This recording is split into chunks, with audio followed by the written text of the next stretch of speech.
This is Sports Sound from BBC Radio Scotland. Sports Sound live from Rugby Park, Kilmarnock, as the League Cup group stage heads into the final furlong. We have 4 more matches tonight, and then it all draws to a close at the weekend as 11 teams aim to join the 5 European representatives in the draw for next month's second round. We've got full commentary to come as Killie take on Raith Rovers in a crucial match in Group F. The Scottish League Cup. Puts it across the goal, and Kilmarnock are in front.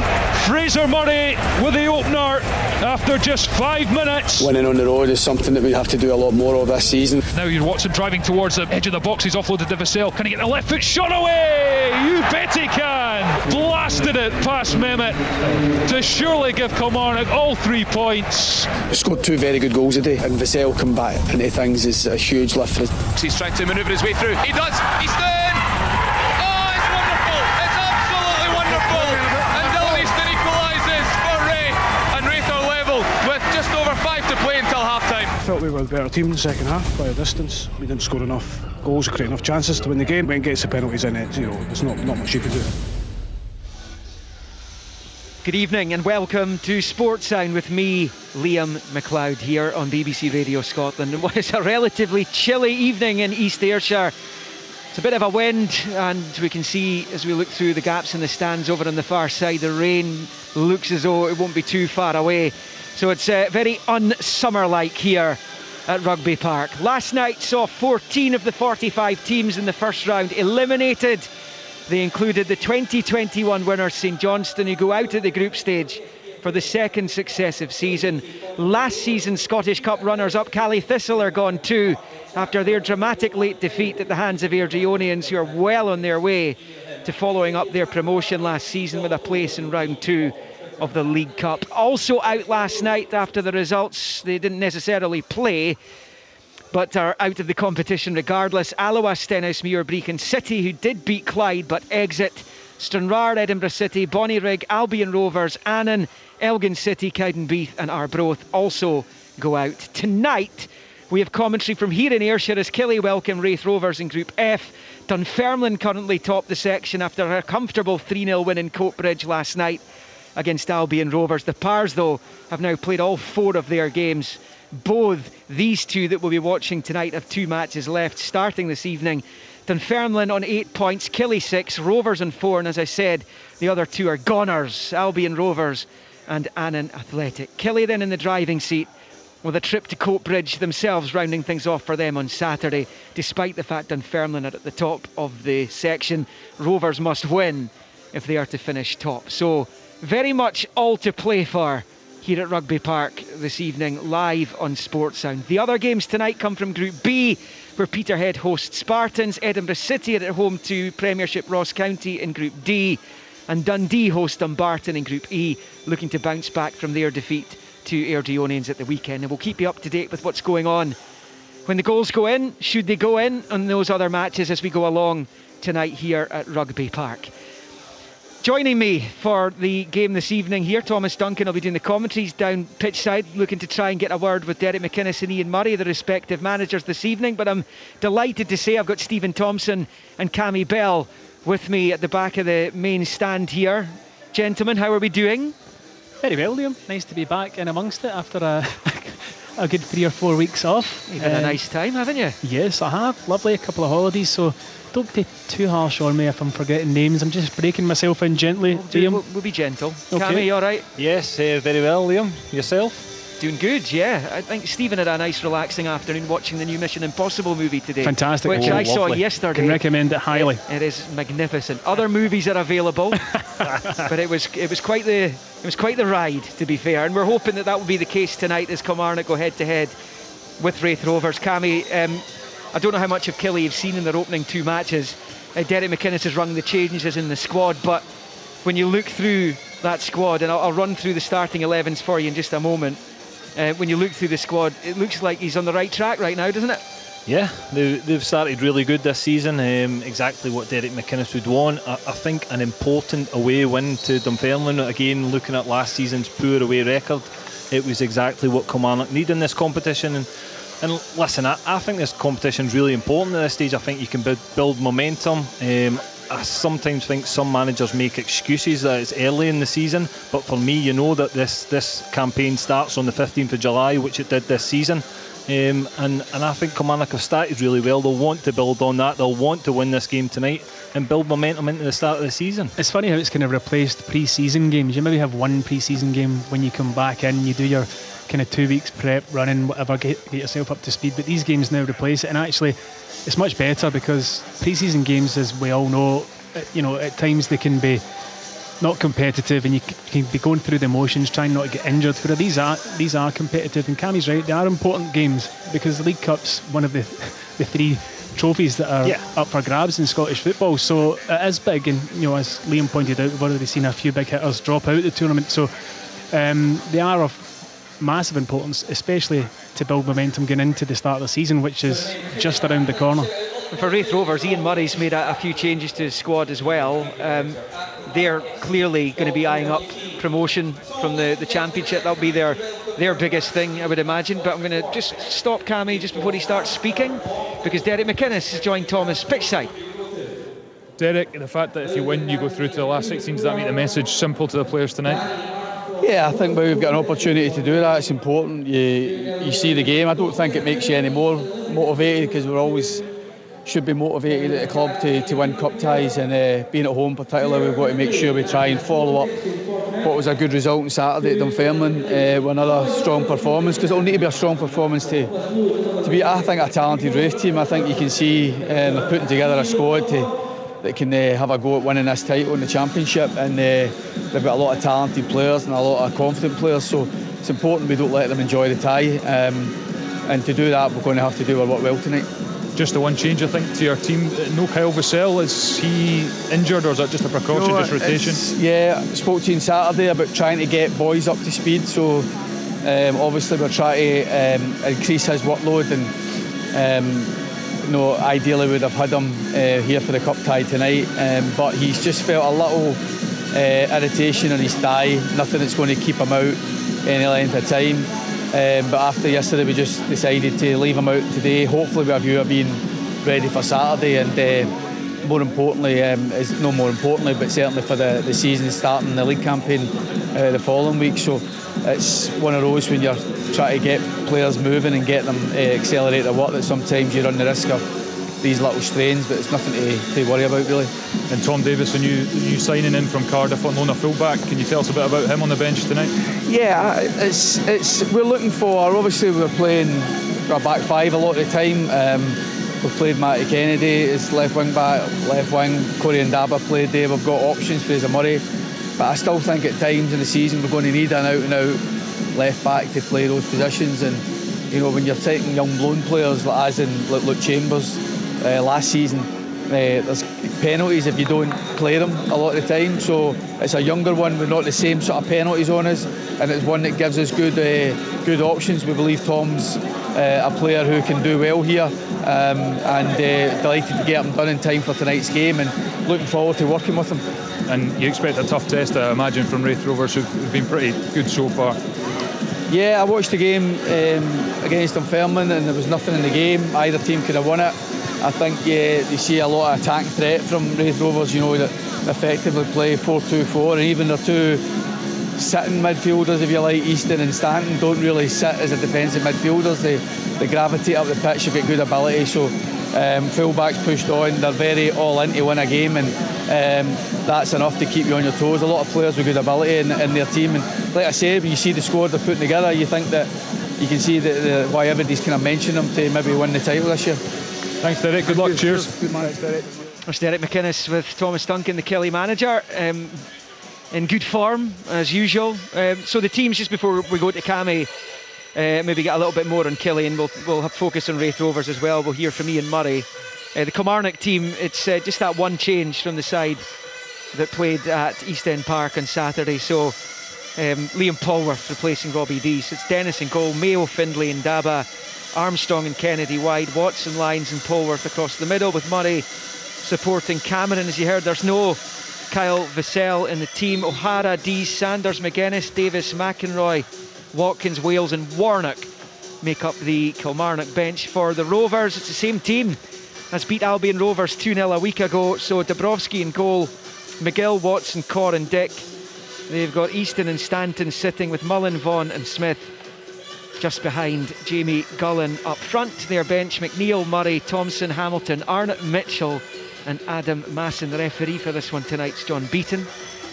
I mean, you can't underestimate the importance. You were talking about it there, Cammy, with Tomo. You can't underestimate the importance of these games, because you see St Johnstone, who won this trophy, know how good it feels just a couple of years ago. For the second successive season, they exited the group stage. Yeah, and again, it's that negativity around about the club from day dot. So I think Kilmarnock absolutely want to avoid that. They had a tough season last season. They struggled to get going away from home. They were really good at Rugby Park.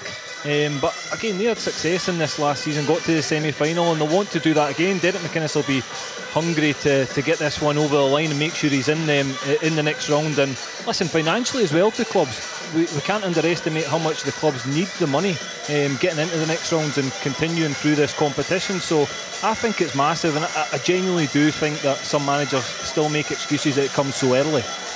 Let's hear from the Rovers boss, Ian Murray, with Thomas. Ian, if you win this evening, you've got a Premiership scalp in the bag, and also a chance to take it into your own hands on Saturday in the final game. That's a big incentive for you and the team, isn't it? Yeah, it is. That is the incentive. We want to come down here and put on a good showing, but we want to also win the game. We know if we do that, as you said, it goes in our hands for Saturday. We also know it's an extremely difficult tie against a really well organised Premier League team. We've got a lot of quality. You've picked the same team as the last game. Are you looking to build continuity for also, well, obviously the remainder of the group stages, but also the league season as well, which I'm sure you'll be keen to have a stab at promotion? Yeah, you know, we're kind of low in numbers. We've got a couple of boys back, with Jack Hamilton and Ewan Murray coming in. Ewan's not quite up to speed, Jack as well, after his injury, so we kind of had to go with the same team to an extent, but I'm also very happy with the team that I have. We're really attacking. We've got really good quality, but we know against teams like this it's very, very difficult, and we have to maintain our concentration, but we also have to come here and believe in ourselves. How have you found the balance, trying to build a squad while also being ready and getting a match up for competitive games so early in the season? Because cup runs, especially for clubs like yourselves, can be huge for the budget as well as for the fans and everyone else. Yeah, look, I love this competition. I think competitive games early are great. It does come with a few cons, but I think it gets everybody's blood flowing, it gets everybody ready for the league campaign. It was certainly an easier time I've had this pre-season than last pre-season, where it was very, very difficult. But look, we're here in a competitive fixture, we're here to win the game, we're here to show our supporters how good we can be, and it's a fantastic market for us to see exactly where we are in terms of individuals and as a unit, so look forward to it. Dunfermline gave Kilmarnock a good test on Saturday. Have you picked up things from that game that you can take into this one tonight? Yeah, I was at the game. I thought it was a really well contested game. I thought Dunfermline played very well. I thought Kilmarnock showed their professionalism in getting the job done. It's one of those ones where to beat a Premier League team, you have to have everything go in your favour, and you have to play extremely well. And as I say, concentration, decision making, all comes into it. Thanks, Ian. Good luck. Cheers. Thank you. Cheers. It's the Raith Rovers manager, Ian Murray. Yeah, he's right. They had a tough time of it 12 months ago, and unfortunately for them, they were the one team on the final day of what was an exhilarating championship season. They were the one team in the league who had nothing riding on the outcome of the match that they were taking part in, which in some ways is a blessing, because it means you're not involved in the relegation battle. But Cammy, they'll dearly hope that they're in amongst at the very least the top four, but you kind of get the feeling that championship this season's there for the taking. Yeah, that's more so than in recent years. Yeah, definitely. I think it's going to be really open. Obviously, everyone's going to look at Dundee United and what they're going to do, but they've had a sticky start to the season so far. They'll need to brush off that negativity around the club at the moment. And I think Ian Murray will be building his squads towards trying to win the league. Listen, it's never ideal just aiming for the playoffs. You want to go and try and impose yourself on the league and try and win that championship. It's a difficult task, but it's one that Raith Rovers are more than capable of doing if they get it right. Obviously they've had a transitional period as well, new ownerships coming in, the club completely changing in the background, so Ian Murray he'll be hoping he's got a little bit of a bigger budget than he maybe would be used to, and he can still bring in maybe one or two players between now and the close of the window. Yeah, he's got a big job in his hands, doesn't he? Yeah, he does, Liam, but I mean, it's a job that he'll enjoy. You know, having worked with Ian as a player, and he was my manager for a short spell, at St Mirren. So he was, forget yes, that. you forget these things. Yes. Seems a little while ago, that, doesn't it?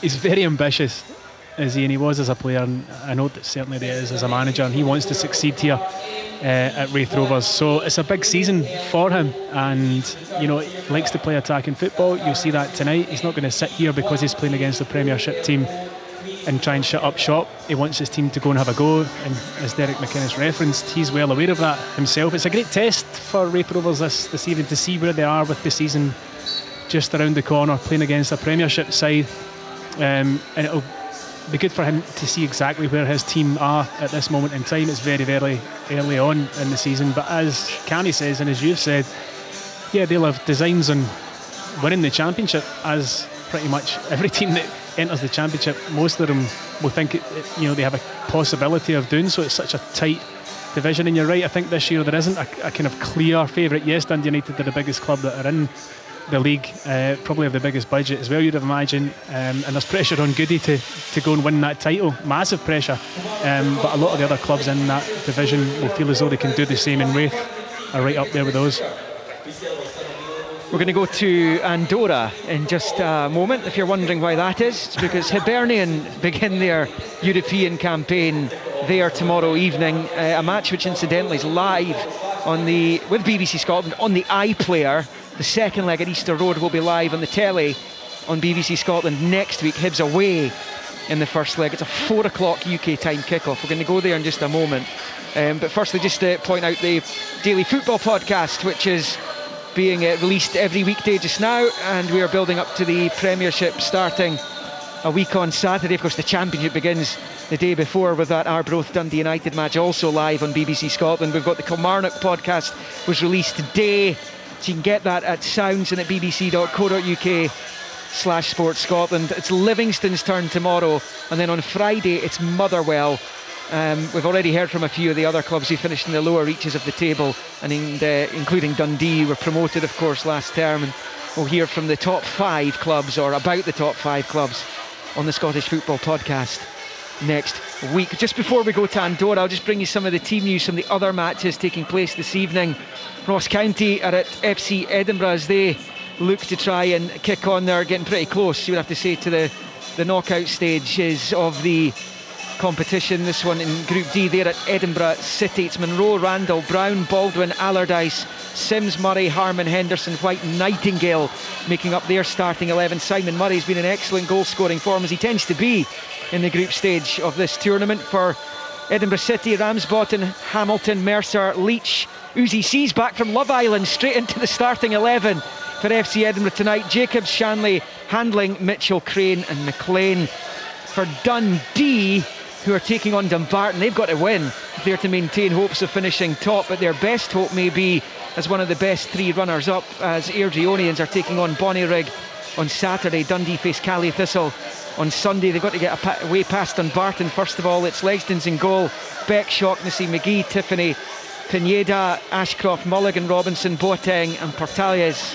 making up the Dundee lineup. Dumbarton of Long, Linus, Crichton, Durnan, Young, Wallace, Blair, Wilson, McLean, Hilton and the other Wallace. And for the Peterhead Spartans match, which is a game that Spartans will be eyeing up 3 points in, of course, the conquerors of Dundee United, and this is in Group B. United top of that group on 6 points, but despite their win over Falkirk last night, they're effectively out because the other teams in the group can all still finish above them. United have now completed their fixtures. It's Uluyemi, who they signed from Aberdeen, in goal for Peterhead. Strachan, Armstrong, Goldie, Brown, Ritchie, Shanks, Wilson, Brown, Reid and O'Keefe. And for Spartans, it's Carswell in goal, Watson, Allen, Waugh, Tapping, White, Dishington, Cragen, Henderson, Armstrong and Russell. And we'll keep you up to date, myself and Thomas, with what's happening in the other 3 matches taking place in the League Cup tonight. We are here live at Rugby Park for commentary of Kilmarnock against Raith Rovers from Rugby Park. We are just over 20 minutes away from kick-off. Kilmarnock have started with back-to-back victories against Annan Athletic and Dunfermline Athletic, whereas the Rovers drew with Dunfermline at Starks Park in the first match. They lost the penalty shootout. It was Dunfermline who took the bonus point, but they got the better of Albion Rovers last midweek. So Rovers know if they can win tonight, if they can surprise the Premiership team, then it would be in their own hands to finish top of this section. But Kilmarnock win this, it will surely be they who will be joining the 5 teams who are already in the draw, in the hat for the last 16 by virtue of their Premiership finishes last season, the European representatives. So Hibs begin their campaign tomorrow. They are in the second qualifying round for the Europa Conference League. So they've got 3 hurdles to get over, 3 ties they must win to get into the group stage. It has been remarkably difficult for any of the clubs, out with Rangers and Celtic, to make inroads to the group stage of European football in recent years. We saw Hearts lose the Europa League playoff last season, but of course, like Aberdeen this term, were guaranteed Conference League group stage football. Hibs have got a lot of work to do if they are to come through, but surely they'll be favourites for this first hurdle in the second qualifying round. Our reporter Brian McLaughlin is in Andorra. He's gone from Hoylake in the Open Championship to Andorra in almost, not quite one fell swoop, but not far off it. They're playing Interclub de Escaldes. You have to say, Brian, I don't know terribly much about them. I'm sure Lee Johnson's well across them though. Well, Lee Johnson actually travelled last week to the Faroes to watch the second leg against Vikingur. Inter actually won the first leg here in Andorra. It was expected the Faroe Islands would actually be much stronger at home, but they ended in a draw last week, so that's why we're here in Andorra, the Principality of Andorra, I have to say. And planes, trains and automobiles to get here. The most wonderful setting, Liam. The pitch looks absolutely magnificent. The stadium, this is not the home stadium of Inter. The Andorran FA asked them to move it to this stadium here. It only holds around maybe 1,600. There's around 250, possibly 300 Hibernian fans are making their way here for the kick-off tomorrow afternoon.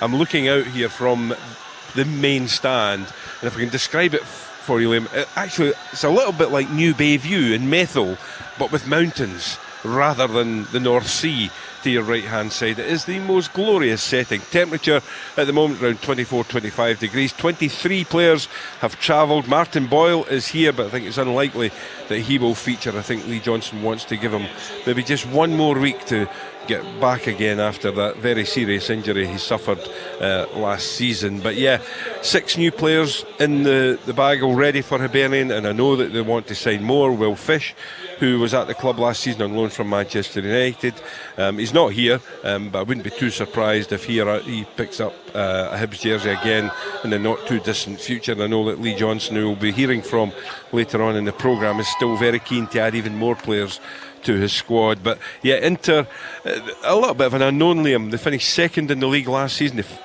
actually won all 5 of their last 5 games and lost out by just 2 points on the title to Athletic de Escaldes. So there's a little bit of a danger there. They play very back to front football, very Scottish. I'm told it's very much like a Scottish lower league team, so it'll be back to front football, 4-4-2, and it should be an interesting night here. But temperatures tomorrow, round about kick-off time, we expect them to be around about 26-27 degrees. Hopefully the mountains will give us a little bit of shade as they are at the moment. But all looking forward, Liam, to the start of another European campaign for Scottish football.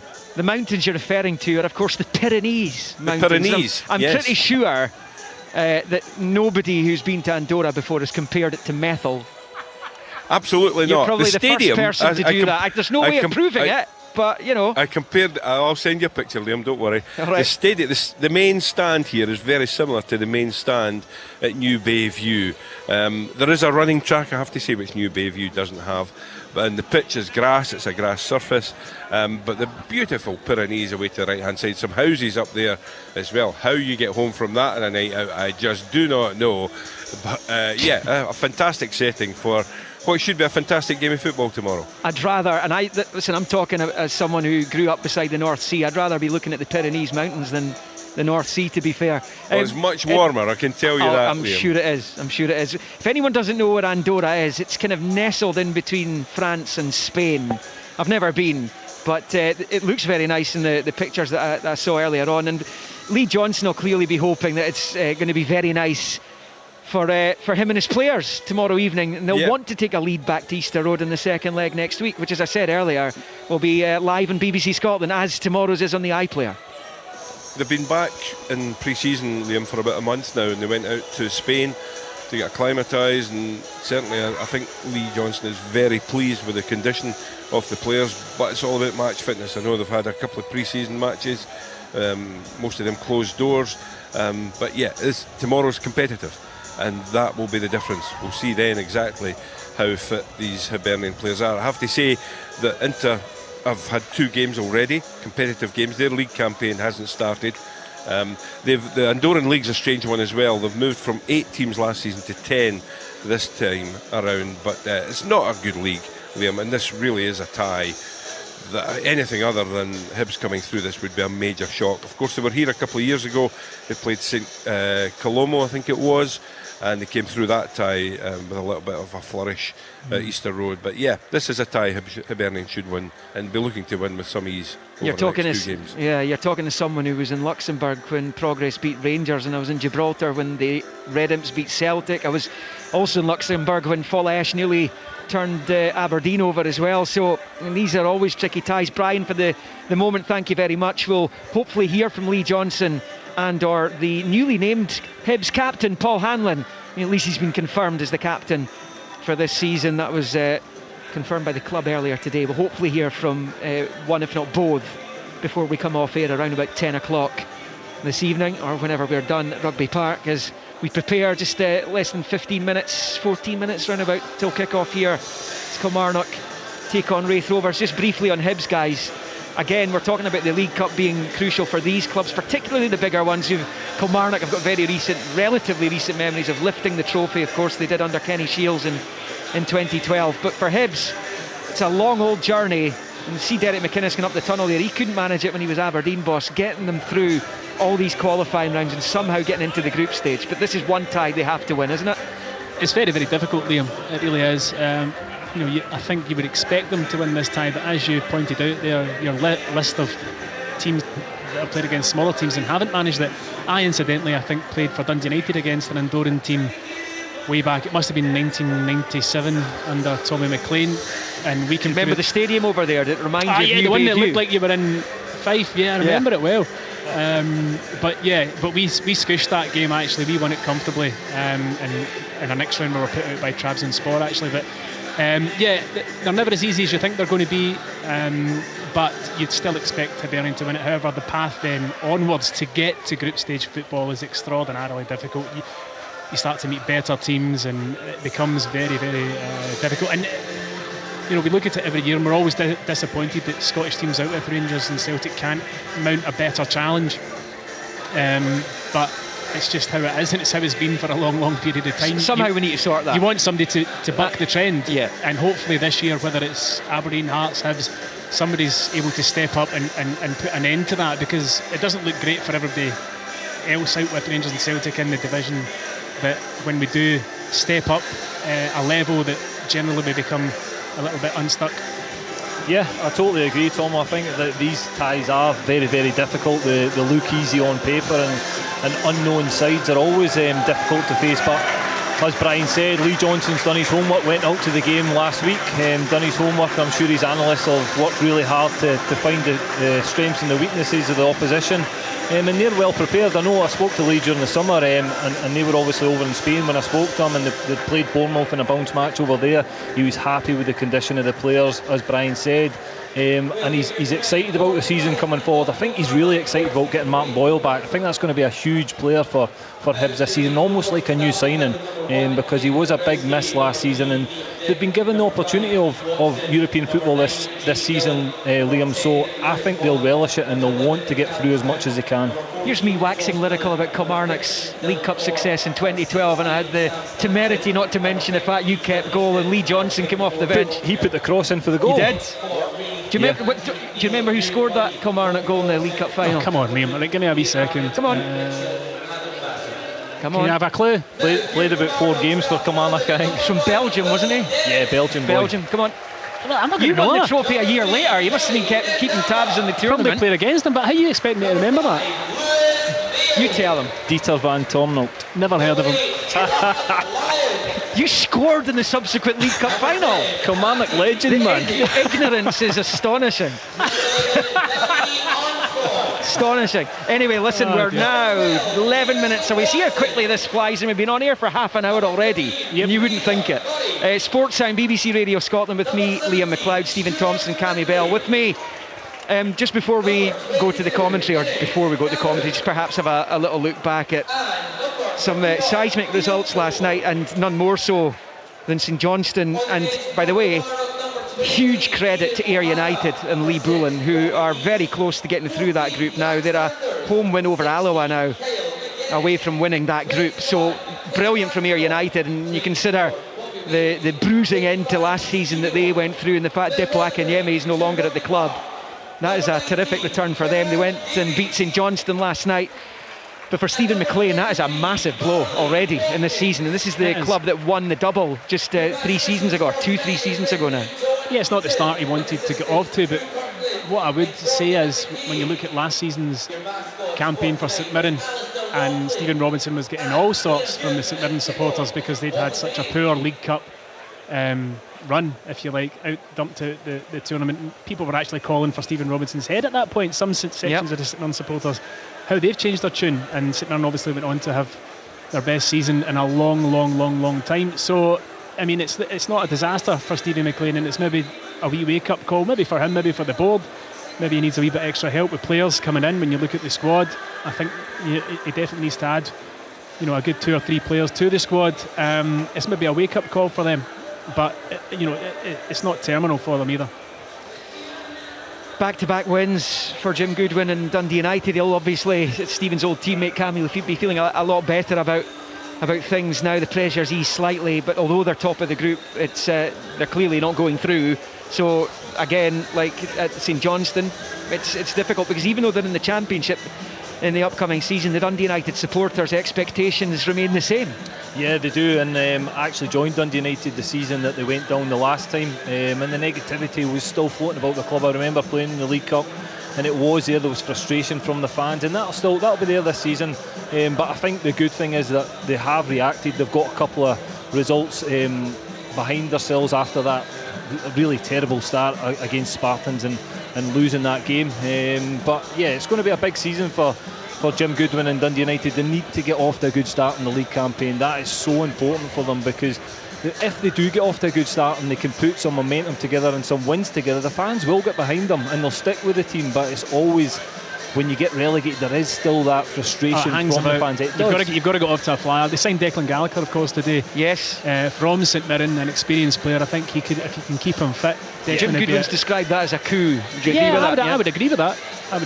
I think he's a Dundee lad. He obviously wanted to go back up to his roots, but I mean, he's joining a big club where there's massive expectation, and Jim will place expectation on him as well.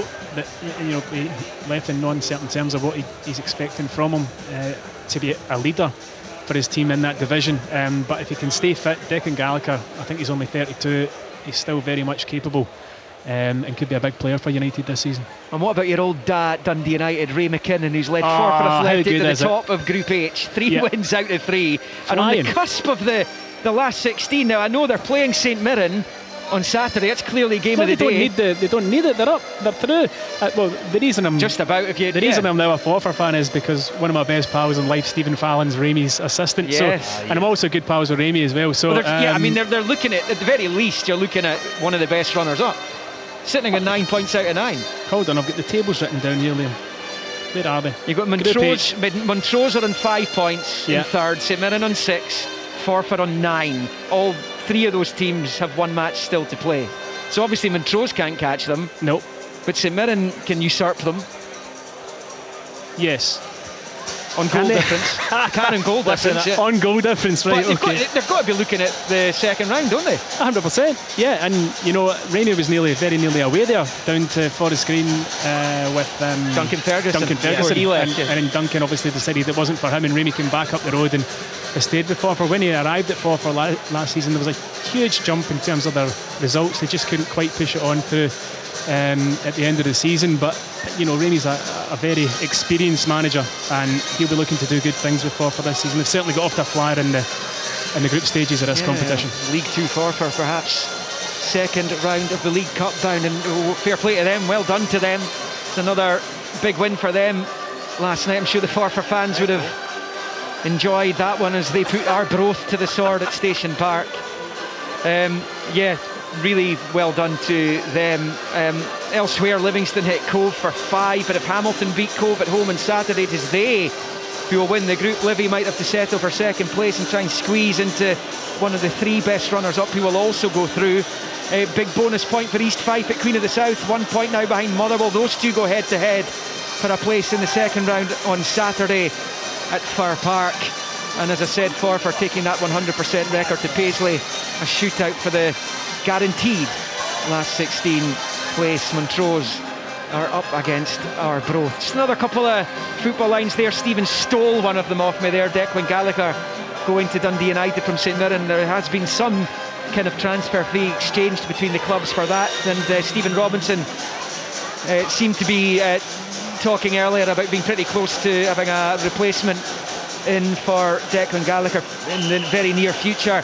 We saw late yesterday Max Johnston, who was superb in the second half of the season at Motherwell last term. He was at Cove Rangers on loan for the first half, and he's gone to Sturm Graz, who will be playing in the Champions League qualifiers. I think it's the third qualifying round they drop into, and Motherwell will get about £300,000 in compensation for that one. And Liam. Celtic have signed Polish under-21 defender Mike Nawrocki from Legia Warsaw. In fact, St Mirren have just announced it was a couple of hours ago. Oh, it was a couple of hours ago? Yeah. So you're bailing me out, is what you're doing. I'm helping you.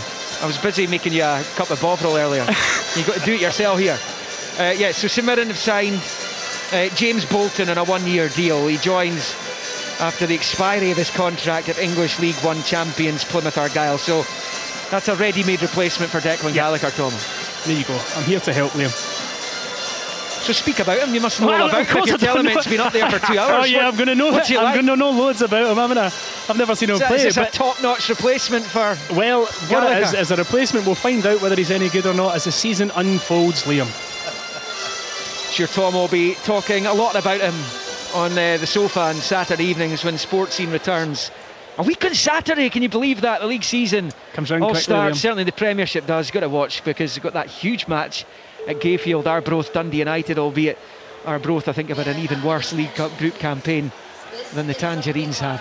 Just a few minutes away from kick-off then, Kilmarnock against Raith Rovers. As I said, we'll keep you up to date with what's going on in the other matches that are being played this evening. Group B, it's Peterhead Spartans. In Group D, it's Edinburgh City, Ross County. And in Group E, it's Dundee against Dumbarton. The commentary though will be coming from here. Killie against the Fife Rovers. And Cammy, just a couple of minutes away from kick-off. The rain is teeming down here now. It's I mean, if the leaves and the trees were brown, you wouldn't be confusing yourself. It's not pleasant at all. Yeah, it's a horrible night actually. So it looks like a November evening at the moment.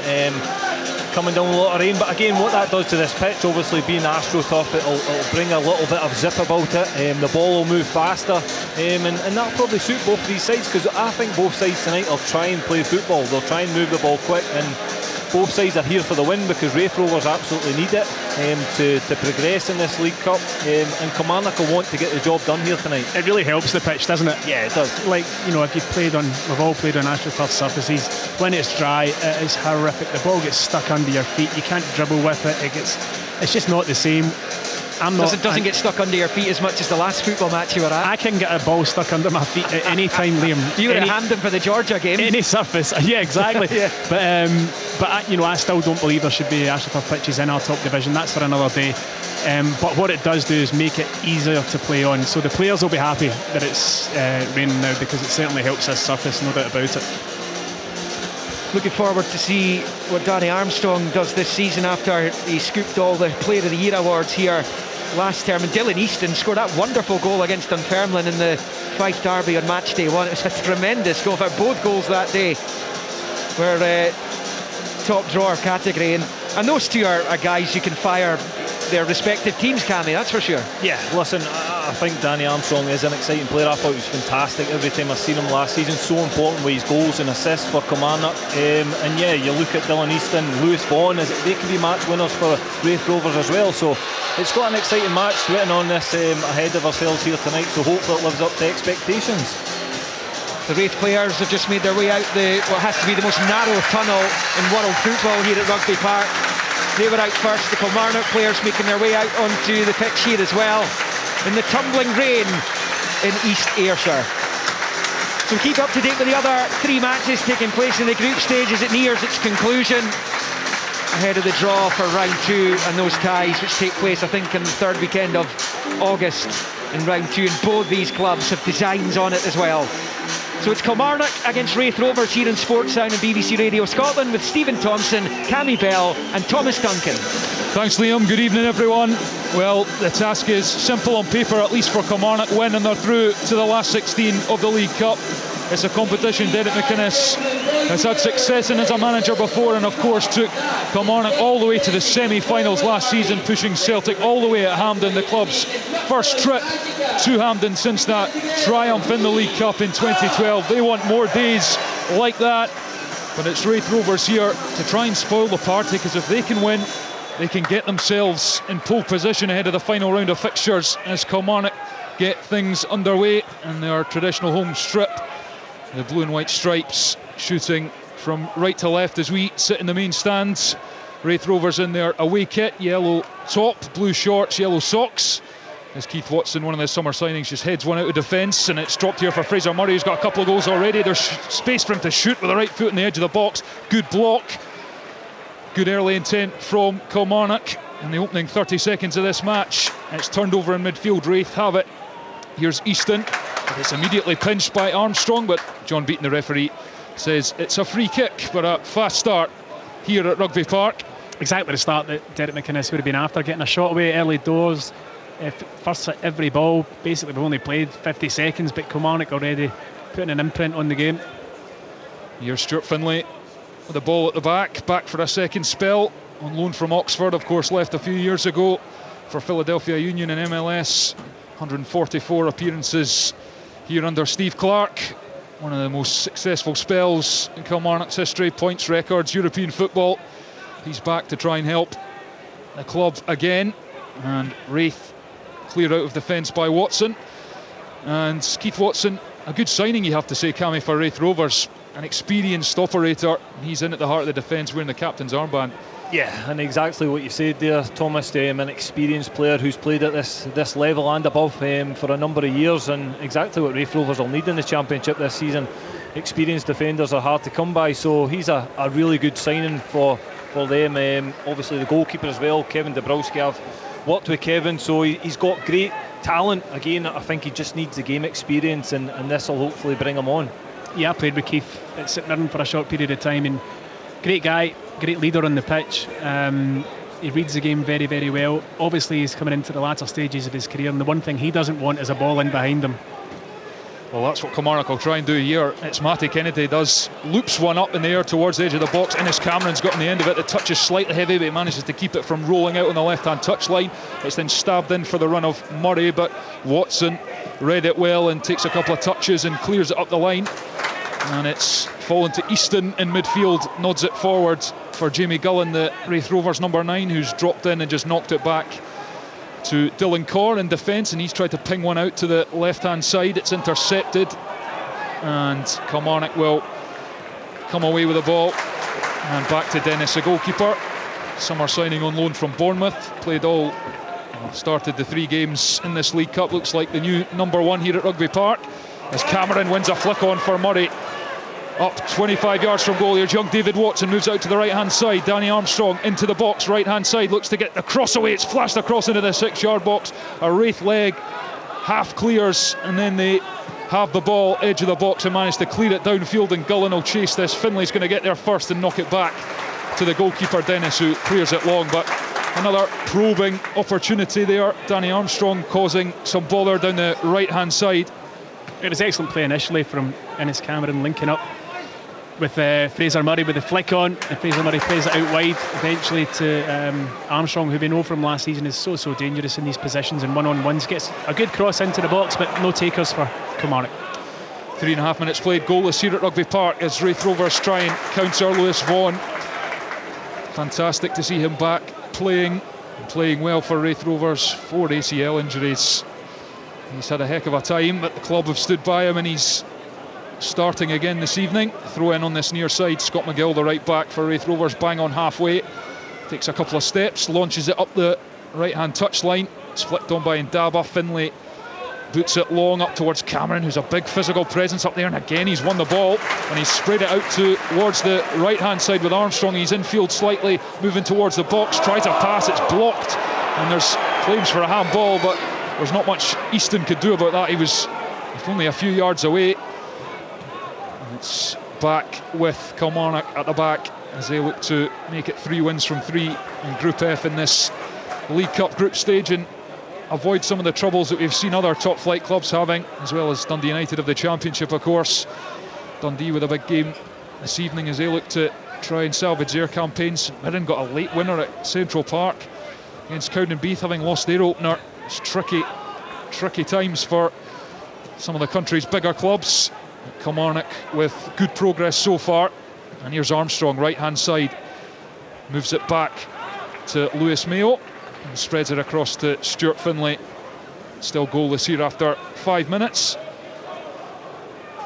Mayo up to halfway into Watson, who puts it round the corner looking for Armstrong, and it's just gone too far, out for a throw in on the far side. 0-0. Kilmarnock enjoying most of the possession in the game so far. The one thing I would say about Raith Rovers, and I know we're only 5 minutes into the game, is they're very rushed when they do win the ball back. They're just launching it forward, and more often than not it gets turned over and it's back to Kilmarnock to keep the ball again. They've got to show a wee bit more composure on the ball when they win it back. Raith Rovers make a couple of passes. Armstrong looks for Cameron, but it's too far, and Dylan Corr comes across and covers, and that's a nice flick on and into the path of, and here's Vaughan kind of run off the shoulder, but it's well covered at the back by Kilmarnock, and they clear long, and there's a free kick blown. John Beaton, the referee, on the far side. Kilmarnock will comfortably get to exit here. Yeah, I think Kilmarnock will be happy. Derek McInnes will be happy the way they've started. They've moved the ball well, fast enough as well. They're playing at a good tempo. They'll just want to get Danny Armstrong, Matty Kennedy on the ball as much as possible. That's the difference this year. I think bringing Matty Kennedy to the club, they've got width on both sides, and Danny's obviously playing on the right hand side, checking in on his left foot, and Matty Kennedy the opposite, obviously checking on his right. So they're real threats, them two wide players for Kilmarnock. Here's Brad Lyons in midfield, shifts it to the right hand side, and Armstrong, he's under pressure, does get it back though, and then a foot goes in to just dispossess him, and then it's well read by Watson to clear downfield. Here's Finlay out, good fizzed pass along the surface out to the left hand side. The wing back Kennedy jinks in field, and then he stabbed one forward for David Watson, who was in acres of space in the box, and if that pass had found him, then Raith Rovers were in trouble, but it's behind for a goal kick. He just hesitated a bit, Kennedy, when he moved inside. He should have driven in and tried to commit a defender and drag the defender out to him. He looked for the pass. It was always going to be a very difficult pass to find the run of Fraser Murray. It was a good run, but the pass was poor. 0-0, 7 minutes on the clock. Dabrowski takes a long goal kick, headed up by Lyons. Cameron, who's not going to give the Raith defence some minutes peace, but here goes Gullen looking to get in behind, but Kilmarnock clear. It's bobbling around. Josh Mullen gets back and wins the ball. Back to McGill, who's played the long ball up towards Gullen, who controls right hand side of the box. He's cut it back to Vaughan, who's going to fizz across into the back stick, where there's a Raith player waiting, and it's bobbling across the face of the goal, and Kilmarnock unconvincingly managed to stab behind for a corner. It was Callum Smith lurking at the back post. Dangerous times for Kilmarnock. Yeah, again, it was good work from Gullen initially, and he laid the ball off to Lewis Vaughan, who is on this right hand side, and absolutely whipped the ball into the box. Really dangerous across the face, and Kilmarnock didn't deal with it very well at all. Managed to get away with it, but a corner for Raith Rovers. Stanton crosses to the back post. There's Watson's there, but it's headed away by Finlay, and Kilmarnock will clear. Matty Kennedy goes to try and keep it in on the far side, but it's run too far for the wing back, and he concedes the throw in. That was a big chance. Callum Smith, for me, has got to do better at the back post there. He kind of hangs a foot out and tries to let it hit the bottom of his studs. He's only probably a metre and a half away from the goal, and any type of connection, and it's going past the goalkeeper.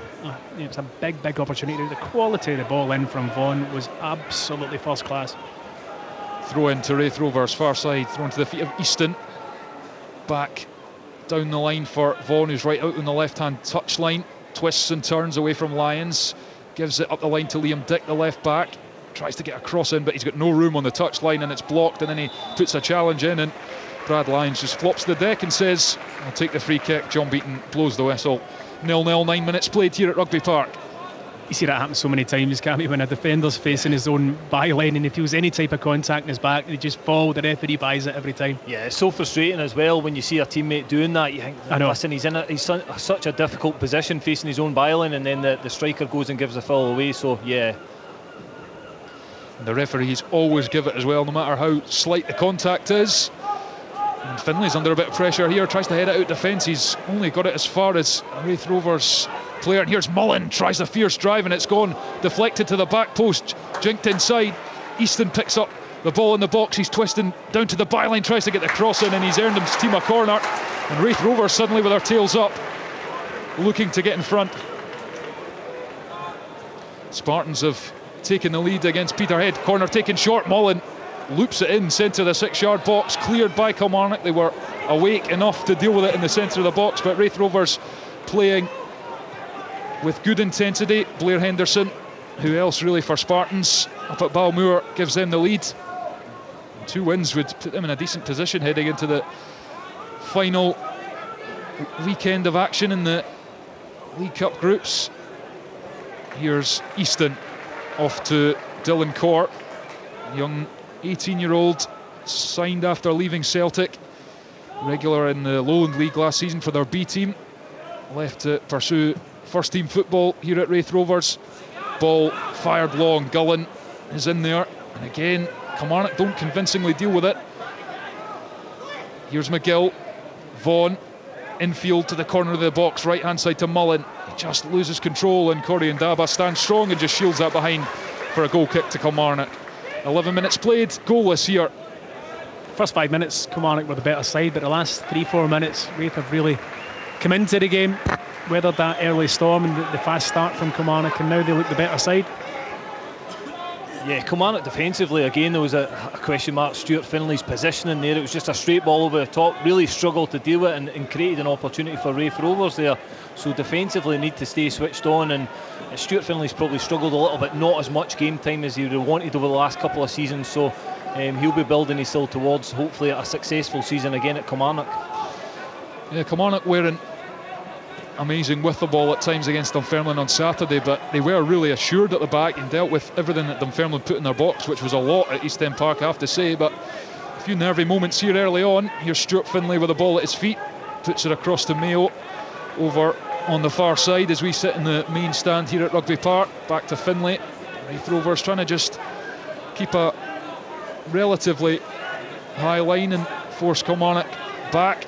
Maybe into the long ball, and Daba considers it there, and then he's gone back to Finley in the middle defence. Just bobbled as he took a touch, but he had space to get it away, and then it's put long towards Armstrong, but it's not really the service that Danny Armstrong wants, is a long ball to his head. No, not one like that, certainly no. That was really poor and rushed from Mayo.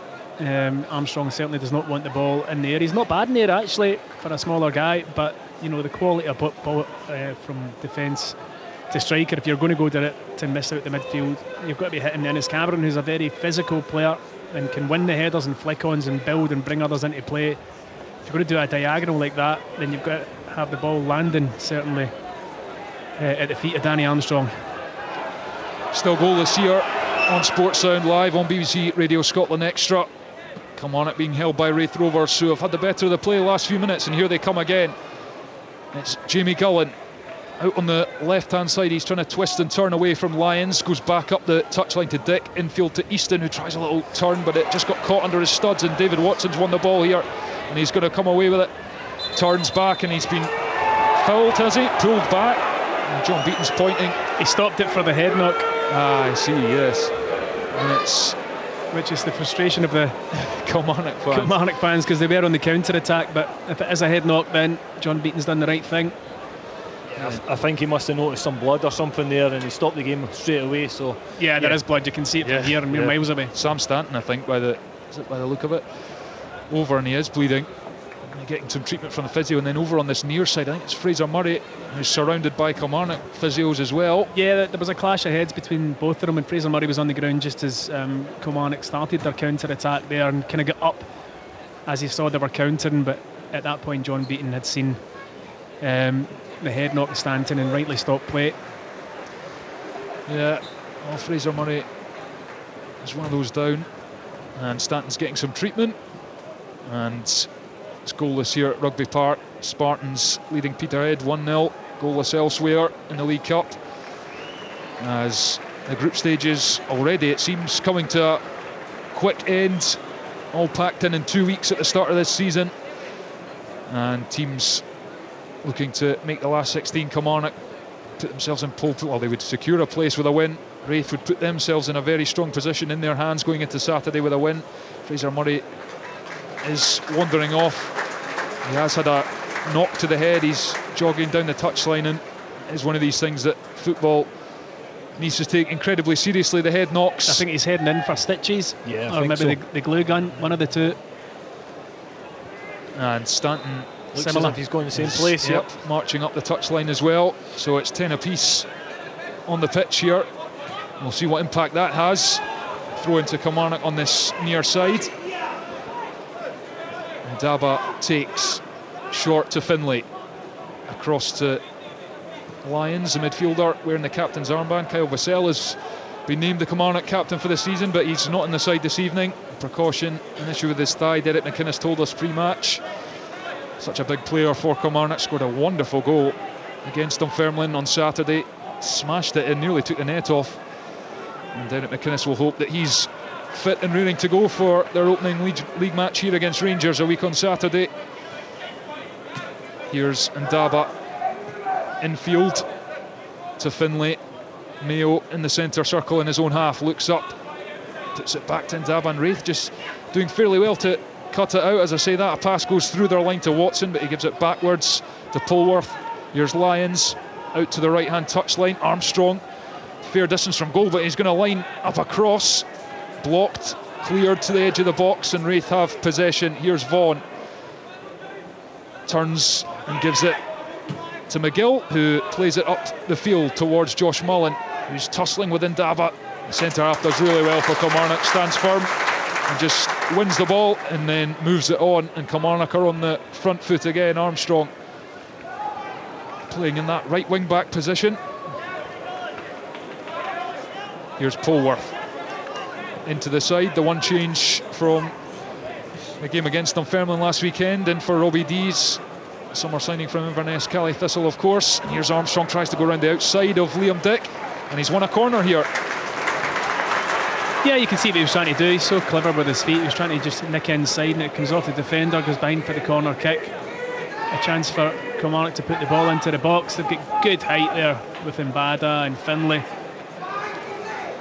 Scored a lot of goals last season, Kilmarnock, from set plays. Yeah, Joe Wright was their third top scorer last season, behind Armstrong as the top scorer. Ash Taylor got a couple as well when he was here. Matty Kennedy will take this corner on the far side. It's high, hanging right to the back post where Finlay was waiting, but it was dealt with effectively enough by Liam Dick. Heads it out for a throw-in on this near side, and it's thrown short to Finlay. Back up the left-hand touchline to Kennedy. There's a run here for Kennedy, cuts it across, and Raith just about get it away. Here's Lewis Vaughan, edge of his own box, looking to spring a counter. McGill challenged by Kennedy, out for a throw-in on the near side. Nearly 18 minutes played, 0-0 here at Rugby Park. Murray's back on now, so it's 11v10 for the moment. He's got the blood shirt on, no number in the back. Yeah, it was good play there by Matty Kennedy, 1v1 against his defender there, and took him on down the flank and got a cross in. I think David Watson just made the wrong decision. There wasn't enough pace in the ball. He should have took it in rather than letting it run, and Raith managed to clear comfortably. Fraser Murray wearing a rather fetching bandage around his napper. No number on the back of his shirt. Bloodstained shirt after that clash of heads with Stanton. No sign of the Raith Rovers midfielder yet. So Kilmarnock with the man advantage. Polworth out to the right hand side, crossed all the way through to the back of the box. Kennedy puts it back into the middle of the box. Murray with a diving header, but it didn't reach him.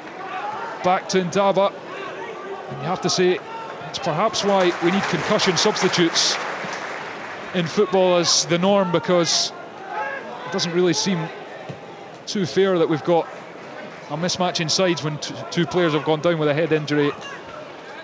Well, you can see Ian Murray's looking down. Here he comes now, Stanton. He's been patched up. He's got the Teddy Butcher style. Looks like he can't even see. Looks like he's over his eye. Yeah, so he'll come on very shortly, and it'll be back to 11v11. I think it's just been a clash of heads, and they both opened up rather than a proper concussion, if you know what I mean. And yeah, just needed a wee bit of attention. Yeah. Here's Murray infield from the left-hand side. A couple of goals in his opening to this League Cup group stage for Fraser Murray. He was lucky though not to be sent off arguably against Dunfermline with a thumping challenge, and he was withdrawn at half-time on a yellow card. But made a good start. Derek McInnes been singing his praises in pre-season. Here's Finlay all the way back for Kilmarnock. He's under pressure from Gullen, but is able to knock it back to his goalkeeper Dennis easily enough. As we approach the 20-minute mark here at Rugby Park,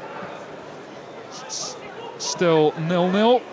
Conor Randall has given Ross County the lead against Edinburgh City over in the capital, which means if it stays like that, Ross County will be top of the group, 9 points from a possible 9. They can't qualify tonight because of the fixtures. Kelty Hearts and Morton both on 6 points, but they'll certainly be in pole position to go through. Malky Mackay's side, another of the Premiership sides not stumbling at this early stage. Throw in on the far side to Kilmarnock. Armstrong with it, throws it to Lyons, gives it back to Armstrong.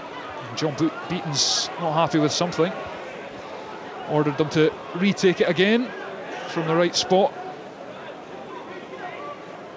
Here's Finlay and Daba into the feet of Murray, but it's read by Stanton, the two head bandaged players, and the Raith player comes off best on that occasion. Back to Watson in the heart of the Rovers defence. He's sent it long, and Vaughan's on the end of this right hand side of the box. He's tried to go round Finlay, who just stood his ground. Vaughan hit the deck. There's a few appeals, but Kilmarnock are able to come out of defence, and Daba did well to exit the box, and now they're on the front foot. Kennedy up the left hand side finds Murray, who's done well to get round McGill. He's going to get the right footed cross in, dealt with by Watson at the near post, and now it's Raith and Mullen who's able to dribble up towards halfway. He's felt a touch there from Lyons, and he's gone down and got the free kick, much to the ire of the Kilmarnock fans. There was very little contact, to be honest. He just feels it and goes down. But there's been a few occasions when Kilmarnock have had the ball out in this left hand side, and they've put crosses in, I think 3 or 4 now, and they've all hit the first man. Got to get a wee bit more height into it. They've got bodies in the box, 3 or 4 bodies across the 6-yard line. Give it a chance to get in there so somebody can go and attack it. Yeah, 0-0, and it's been a really even game, you'd have to say. Raith Rovers, that chance at the back post with Callum Smith perhaps should have done better to steer on target. Here's Corr midway through the Kilmarnock half, and he's chipped this up to the back post. Josh Mullen's going to try and get up, but Ndaba leapt up higher and headed it. Here's Kennedy facing his own goal, left hand side, back to Ndaba, who shells it up the touchline.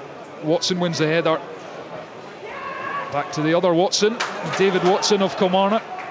Murray, left hand side. Kennedy goes infield to David Watson, who's able to run towards the edge of the box. He's going to try and play it in to Ennis Cameron, but the pass was weak.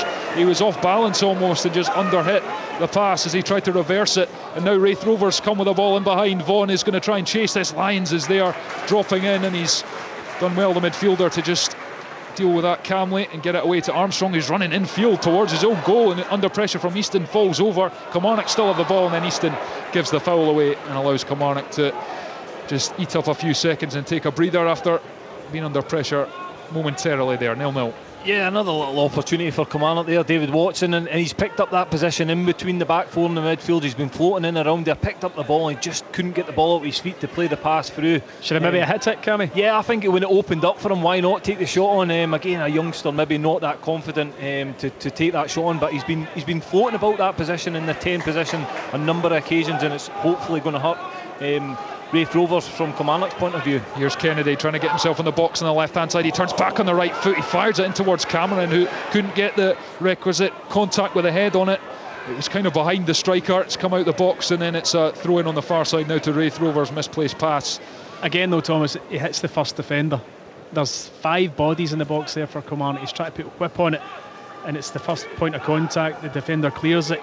Give it a bit of chance to get in the box, especially when you've got Innes Cameron in the box. I know. You know what I mean? He's 6'4", so if you put a floated ball in there, he's always going to put a challenge in, and sometimes the defender doesn't get a clean header clear, and it drops to a Kilmarnock player.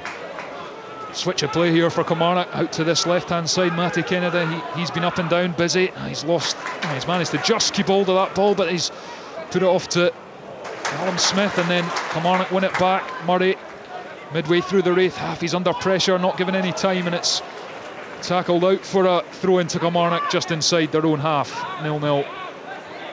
It's all very frantic, you would have to say. Yeah, very frantic. Both sides, they can't get a grips of the game yet, and no flow in their patterns of play yet, so it's kind of just broke down quite a lot for both sides. And again, Kilmarnock get the chance to get across into the box. It was Watson on the far side, and he's won a corner. It was blocked, and Armstrong will go across and get the chance to whip one in. And as Stephen was just saying, let's see if the quality of the delivery can improve here. Armstrong is going across, Kennedy's going across. It's going to be Kennedy to take this. Summer signing after leaving Aberdeen, 3.5 years at Pittodrie. It's Derek McInnes that brought him there, linking up with another of his old players. Same with Marley Watkins. Kennedy puts the arm up, he's ready to take this far side, whips it in with the right foot into the head of Cameron, but it was over the top of his head. It just skipped the top of his head and out the other side. Better delivery though. And back to Dennis, the goalkeeper from Polworth. Still 0-0, 25.5 minutes on the clock. Kilmarnock just starting to keep a hold of the ball. Polworth back in midfield this afternoon. 2 goals and 4 assists last season. I'll look to better that tally. Here's Finlay. Polworth dribbles over halfway. This pass is intercepted easily by McGill, who's then pinged it up the right hand side, and Callum Smith's right onto it. He's going to try and take on the man, moves it into Lewis Vaughan in the box, right-footed shot, crucial block by Stuart Finlay, middle of the penalty area. Vaughan did well to work space for the shot, good defending Stuart Finlay, still 0-0. Yeah, it was good play from Smith out on the right hand side, found the pass into the box, and he gets his shot away already. It's one of those you see so many times slip under the defender's foot and go in the bottom corner, but Finlay does well just to deflect it wide. Easton was short, and Easton managed to get round the back. He's to the byline, up towards a 6-yard box, and he's pulled it back for Vaughan, who just stabbed it well over the bar. It was wide of Dennis's left-hand post as well. Should be doing better there, and he knows it. Shakes the head. Good chance for Raith Rovers. Yeah, he's just got to hit the target there. I think anything on target is difficult for the goalkeeper. A number of bodies in front of him, and it's close to the goal as well. But listen, Dylan Easton does brilliant down the right hand side, gets by Matty Kennedy too easy for me. I think Matty Kennedy give up on the defending side of his game. But yeah, Lewis Vaughan, I expect much more from him, a player of his quality. Well, Will Dennis has just shelled that out the pitch from the goal kick, which is not what Kilmarnock want. Derek McInnes is just looking at his goalkeeper. Yeah, it's been sloppy from Kilmarnock just previous to that, obviously. Polworth again giving away cheap possession and not playing the pass that he should be, making poor decisions, and they're going to cause us all their own trouble. Murray hooked a pass in behind for Cameron, who is offside. Did look offside, took a while for the flag to go up, but yeah, we're kind of right in line with it, probably just half a yard, but yeah, I mean, the game has kind of to and fro without any real quality in the final third. I think, there's been no shots on target. The goalkeepers haven't had to make a save so far. Both teams kind of almost cancelling each other out. Kilmarnock have had the better of the ball, certainly. They've had more chances in terms of putting balls in the box, but the final deliveries just let them down a wee bit. Yep, goalless here at Rugby Park. Live on Sports Sound, BBC Radio Scotland. And Daba, Kilmarnock centre half, plays it up, but it's easily won by Watson. Then Lyons goes up, wins the header, and then there's a foul in the middle of the pitch on Polworth. Easton is protesting furiously. John Beaton says he's just jumped and won the ball. Polworth hit the deck, free kick given on the halfway line. I'd agree with Easton on that occasion. You know, he's physical, he wants it more, he goes and he wins it. And you know, Polworth's cleaned out by it, but there was certainly no malice in it. For me, it was a clean header. Just an aggressive challenge, wasn't it? Yeah, Polworth had the height advantage as well, but lost out. That free kick it was, and it's moved on. Armstrong on the right hand side, he's tried to play it down the wing. Watson's chasing it, but runs behind for a goal kick, and that's kind of summed up a bit of Kilmarnock in the final third, just probing, looking to get in behind, but get crosses in, but no real quality in the end product. Yeah, I think passes like that, it's just frustration because it's not been flowing for Kilmarnock, and it ends up a forced pass that's not on, and David Watson's never going to get on the end of that, and it goes out for a Raith Rover goal kick. But yes, it's not been great so far in this first half. Here is Kennedy under pressure in his own half, midway through his own half, right on the left hand side. There's 3 Raith shirts round him. Goes back to Finlay, who puts it long. It's loose in the middle of the pitch. Smith gets back and just nips in ahead of his opposite number, Armstrong. And Raith have possession. Dennett McInnes with his hands in his pockets, prowling the touchline. Entering his 16th season as a manager, nearly 700 games, huge experience. Here's Murray dropping in, spreads it wide to the left hand side, and Kennedy, who's crossed halfway, he's moving up towards the box but slowly. He's met by Josh Mullen, who's tracking back. Kennedy's going to try and go by him. Mullen gets a good sliding challenge in, perfectly timed, out for the throw-in. And Kennedy will dust himself down, get up and try and take this. Daba's offering the short option. Murray, Armstrong, Watson, Cameron, all in the penalty area for a long one, but it is short to Ndaba. Takes a touch, turns away back towards his own goal, fires it into Polworth. Moves it across towards the middle of the pitch, and Mayo switch of play back to Kennedy on this left hand side. Infield, past to Polworth, moving up towards the edge of the penalty area. He checks back, thinks about the shot, then he chips in towards Cameron Corr, heads half away, and then it's hooked clear by Keith Watson. Raith Rovers marshalling their penalty area fairly well so far. Half an hour played, and it's 0-0. Yeah, they've dealt with every cross ball that's come in really, really well. It was great play from Polworth, just spinning in the edge of the box. I felt as though he was going to take the shot on, but decides to clip it in towards Innes Cameron, and you know, the Raith Rovers defenders dealing with it as they have done pretty much every cross. Most of the plays have been out this left hand side for Kilmarnock to Matty Kennedy. They've not really been using as much the right hand side with Armstrong.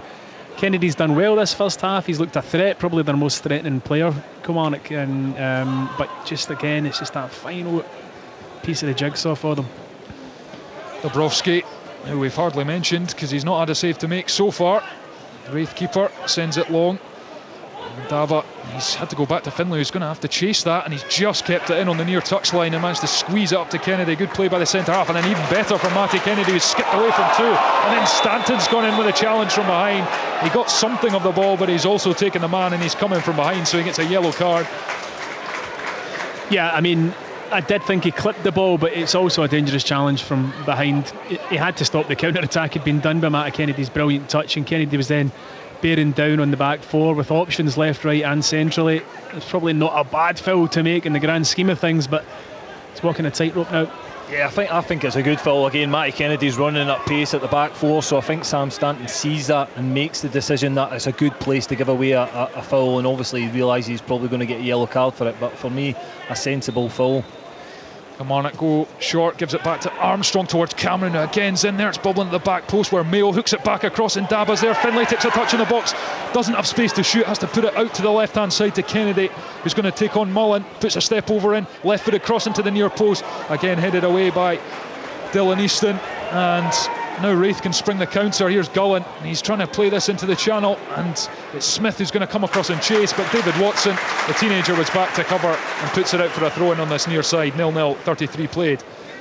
Good counter there from Raith, getting 70 yards up the pitch, but just before that, again, Kilmarnock putting the ball into the box. Stuart Finlay, the ball fell to him, he should have hit it in the volley. He doesn't want to do that, it's maybe not his thing as a centre half. He goes to take a touch. Mullen crosses in, there's no one in a yellow shirt there, and Mayo kind of unconvincingly headed it, and Dennis was able to get there and prevent the corner. And Kilmarnock go long. Cameron, who wins the header, but it just goes straight through to Dabrowski. No one up in support, and even if he did, that wasn't finding anyone. Here's McGill, back to Watson, joined after 5 seasons with Ross County.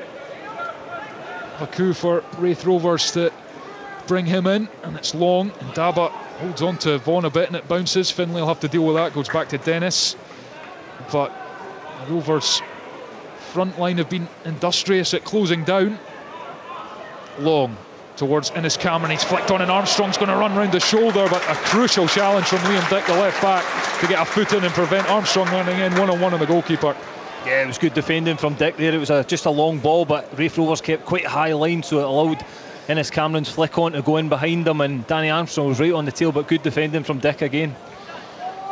Goalless here at Rugby Park. Ross County ahead against Edinburgh City. The Spartans leading Peterhead. Goalless between Dundee and Dumbarton.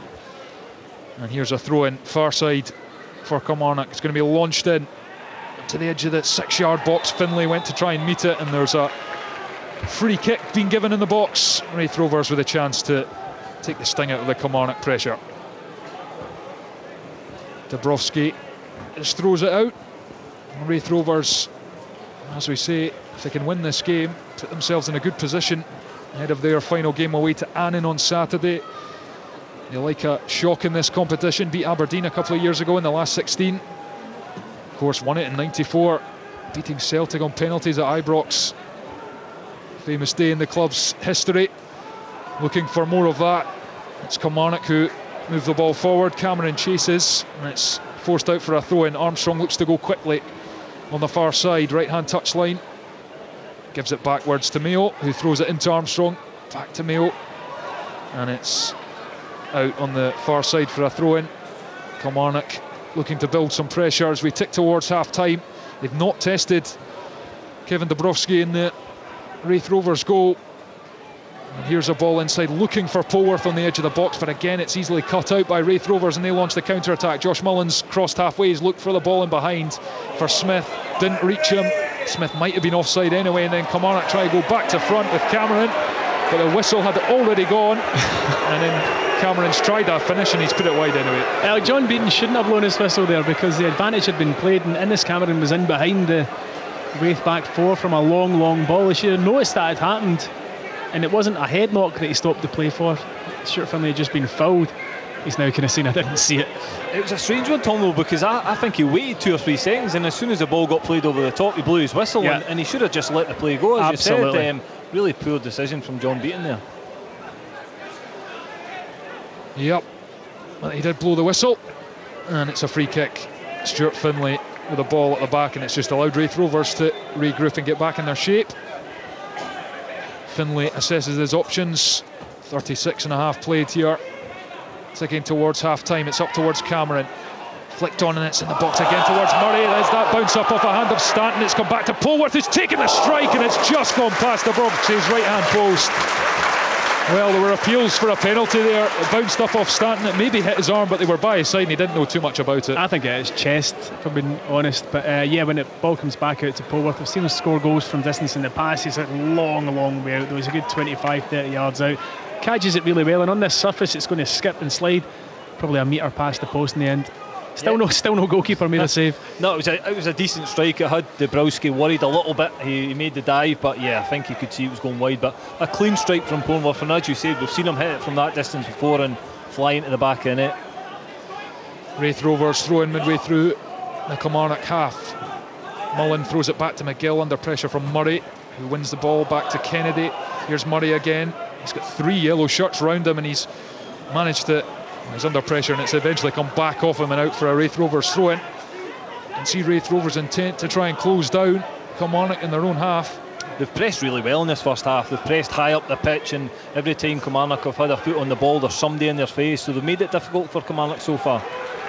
And they have a corner here. Smith playing it off in Daba, and a chance as we move towards the half-time whistle. 7 minutes left, the first period, and Josh Mullen has a corner on this near side, and he's going to... Well, there's a train of Raith Rovers players forming in the box. The 4 yellow shirts in a row, right on the... just starting on the edge of the area, moving inwards. Mullen floats it into the back post. It's towards Watson, but it was flicked away by the head of a Kilmarnock defender, and out for a throw-in on the far side. Raith Rover, for both sides really. Well, Lewis Vaughan put one quality delivery to the back post, which Callum Smith maybe ought to have found the target from, but other than that, the quality in the box hasn't been fantastic. Raith throwing on the far side, it's thrown infield. Here's Vaughan, tries a shot on the left foot, but it was a difficult angle and not much power. Dribbled along the deck, easily blocked. Back out to Easton, who dribbles out on the left hand side. He's trying to go past Innes Cameron, who's backtracking, using his strength to try and shield the ball, and Kilmarnock eventually win the ball, and it's played downfield by Mayo. Raith with the ball. Watson, halfway line, tries to switch it out to the left, but it's intercepted, and Innes Cameron's going to go across and gets a challenge in. There'll be a Raith Rovers throw-in on the far side. 39.5 minutes played, goalless. And Dundee have taken the lead against Dumbarton. Zach Robinson scored.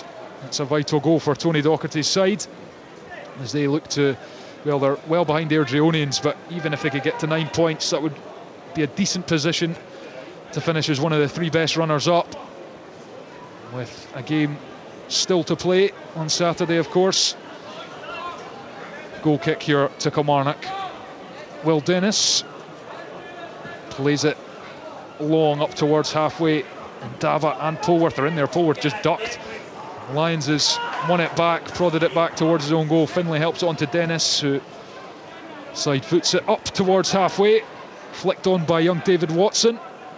Raith win it back, and it's just very scrappy at the moment. Again, it's changed hand to Armstrong, but again he's got 2 yellow shirts round him, and he's forced to go all the way back to his own goal. And Raith just not letting Kilmarnock build up at all, and Armstrong was isolated there. Corr wins the header. Armstrong again tries to go around Easton, but he's a good foot in the midfielder and wins it back to Stanton, who's wearing that headband after a blood injury earlier. And Daba cuts out his long ball, and here's Kennedy, who's looked bright early on, drives infield, plays it to Cameron, edge of the box, out to Murray on the left hand side of the box. Can't work the space for a shot. Back to Ndaba, gives it back to Murray, who's hugging the left hand touchline. He's going to put the left footed cross, and it's right into the middle of the box, and it's turned into the back of the net by Innes Cameron. Well, we've been asking for quality deliveries all night really from either side, and that was a quality delivery from Fraser Murray. Put it on a plate, and Innes Cameron stretched the leg out and turned it home from 3 or 4 yards out. It's Kilmarnock 1, Raith Rovers 0. It's no surprise to see it come down this left hand side again. This time Innes Cameron, I felt as though he should have put it in first time. He checked back, then went back for a second bite at the apple. Put in a fantastic cross right in behind the Raith Rovers defence, into that area between the goalkeeper and the back four, and Innes Cameron stretched out one of his big legs and tucked it behind. 1-0, perfect time to score for Kilmarnock. That's his second goal of the season. Got one against Annan in the opening game here at Rugby Park. As a player Derek McInnes has kept around, seems to like. He's been at Queen of the South on loan. Derek McInnes did say on Saturday he's still looking to add to the forward areas, but there's a chance there for Innes Cameron to try and stake his claim, and he's doing all he can at the moment. Well, he's got a goal, but I think he's led the line really well. I think when the ball's been in the air, he's won a good 75-80% of his aerial duels. When the ball's been at his feet, he's not trying to complicate things. He's taking a touch and laying it to somebody he sees and then getting in the box. Yeah, what I would say about Ennis Cameron this season, he should stay at Kilmarnock and be part of the squad, because he's going to learn so much off of Kyle Vassell. He's so important for Kilmarnock, but he can help Ennis Cameron as well going forward this season and make him a better player. But listen, that goal was all about Fraser Murray's cross. It was absolutely phenomenal, right on a plate for Ennis Cameron to put the ball in the back of the net. Well, Dumbarton have equalised against Dundee at Dens Park, which is not ideal for the Premiership outfit, who really need to, or must win really, to have any chance of reaching the last 16. Tony Docherty's first season as a manager, of course, so long the assistant to Derek McInnes. And here come Raith Rovers looking for a response. Gullen, left hand side of the box, he's got away from a defender, checks back on the right foot, and he's tried to go down the byline. He had space to cross there, he's got a corner out of it, but was perhaps fortunate to. Should have put it in his left foot, then he cuts onto his right, he's got a chance to put it in again. There's bodies in the box. So frustrating, you know, for me as a former centre forward, when you've got a wide player, just put it in. Corner, far side, whipped in right on top of Will Dennis, who gets two hands on it to punch it upfield to the feet of Dylan Easton, the Raith Rovers midfielder. Stanton now plays it down the left hand touchline, but that's too heavy for his teammate, and it trundles wide for a goal kick. And Raith Rovers will be gutted they've conceded so close to half time, because they have been bright in this game. And Diego Pineda has restored Dundee's lead at Dens Park. What a game that is. One of their two Mexican signings over the summer window. Intrigued to see how they fare in the Premiership this season. Goal kick, Will Dennis hits it long. Cameron, the goal scorer, wins the header, tries to flick it onto Murray. Watson got there first and clears it. Armstrong, right foot, tries to go in behind it, and there's a slip at the back for Raith Rovers. Cameron's in the box, he cuts inside under the left foot. What a save, Dabrowski. Fantastic goalkeeping, because Cameron looked to curl it into the far corner, but Raith's number one was equal to it. Yeah, it was a brilliant first touch from Ennis Cameron, and then checked in on his left foot and fired it towards that top corner. And I spoke about Kevin Dabrowski before the game, he can make some fantastic saves, and that was a top drawer save. All about the reactions, read the intentions. There was just a slip at the back, and Cameron then did really well to dummy a shot and cut in on his left foot. Here's the corner, Armstrong from the far side onto the edge of the 16-yard box. It's over the jumping Stuart Finlay, and then hacked clear by Raith Rovers onto this near side for a Kilmarnock throw-in. We've played 45 minutes here at Rugby Park. Kilmarnock, the home side, leading by a goal to nil and on course to reach the last 16 of the League Cup. Kennedy with the throw-in, looks for an option. Murray's dropped short, as is Ndaba, and in fact Kennedy's going to drop it and leave it for the defender to take, and then he goes quickly to Watson, corner of the box, left hand side, flick towards Murray, and it just bounced away from Murray and into the hands of Dabrowski, who's going to immediately send this long. Mail's under pressure, he's lost out to Smith. Smith then takes it inside, he's onto the right foot. Can he get the shot away? He can, and it's well saved by Dennis. Down low to his right to push it by the post, and he'll keep Kilmarnock's lead intact. Well, it's terrible defending from Mayo. It's just a long ball up the pitch from the goalkeeper. He lets it bounce. After it bounces, gets bodied by somebody smaller than him, gets himself at 6s and 7s. Then the striker take the shot on. You have to say it's really strong wrist from the goalkeeper to turn it by for the corner.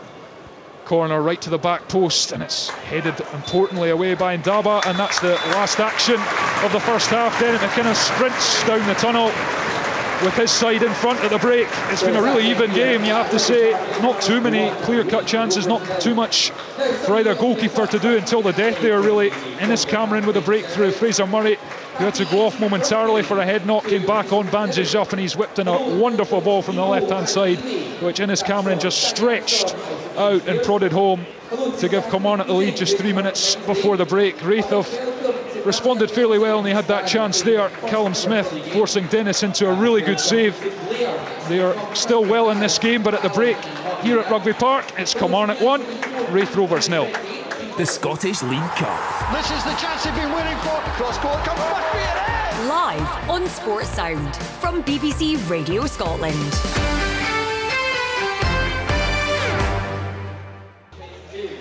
You're listening to Sports Sound on BBC Radio Scotland, on digital, on Extra, on 810 medium wave, and at bbc.co.uk/ Sport Scotland. Innes Cameron's goal separating Kilmarnock and Raith Rovers here at Rugby Park, the hosts, with a 1-0 lead. I was looking back at Innes Cameron in his debut for Killie back in December 2016. He's only 22.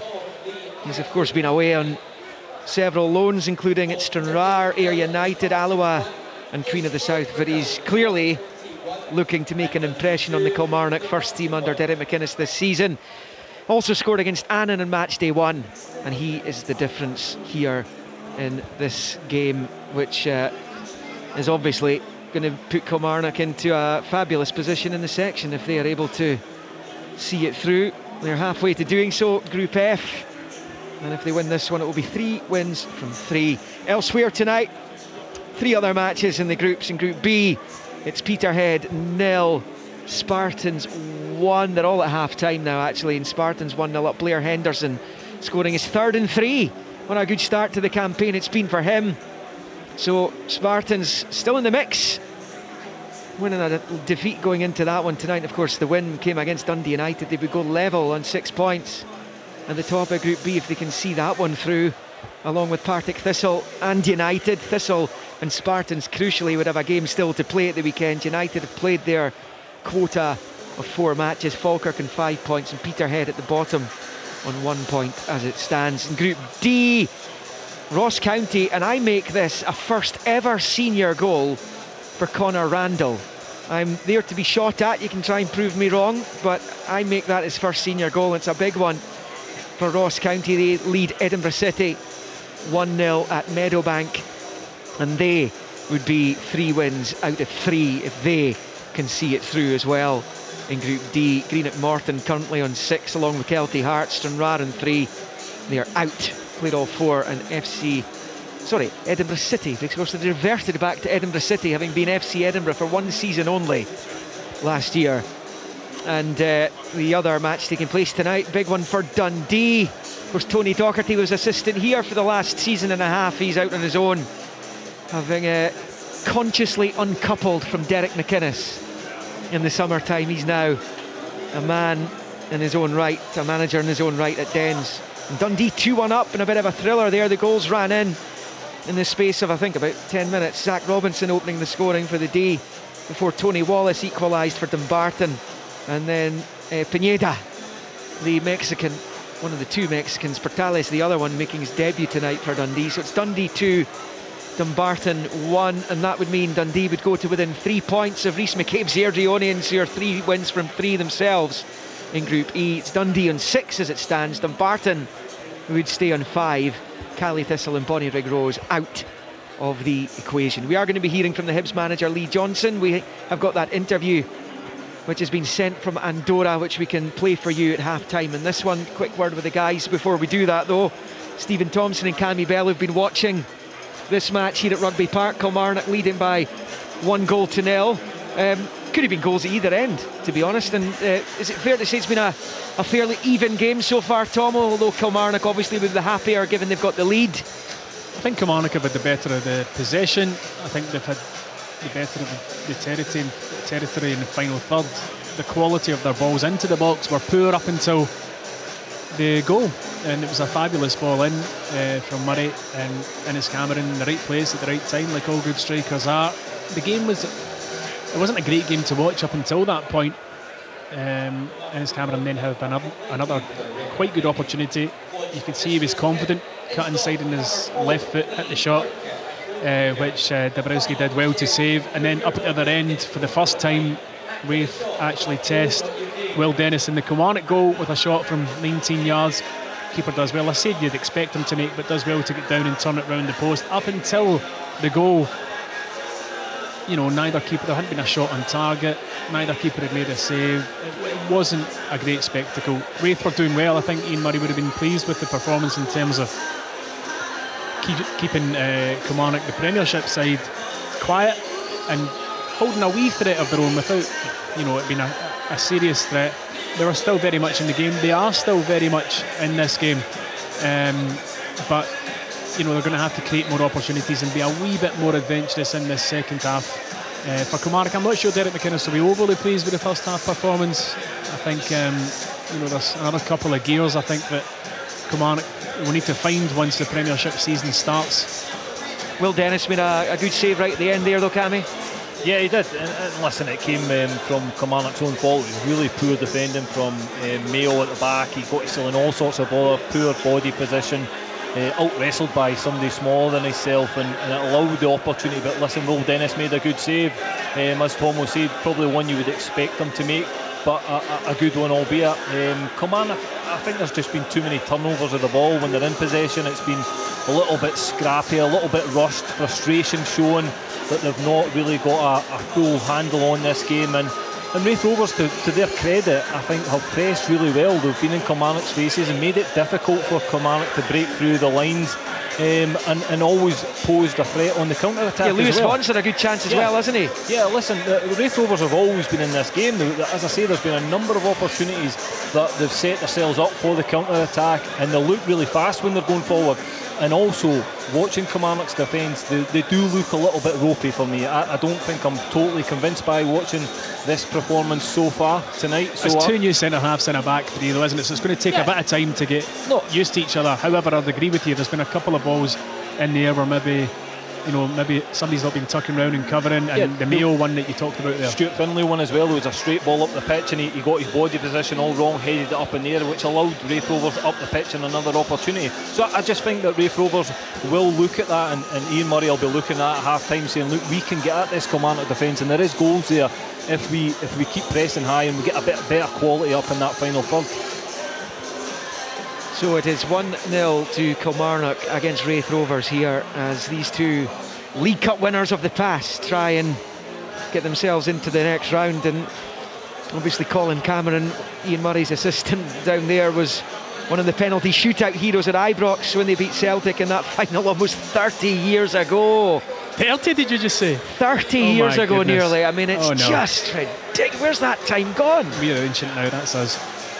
And Colin Cameron, of course, is well versed in winning both national trophies, having won the Scottish Cup with Hearts as well 4 years after that. But to think that it's nearly 3 decades since Jimmy Nicholl and Gordon Dalziel and the rest of them shocked Celtic at Ibrox and lifted the League Cup in that December final.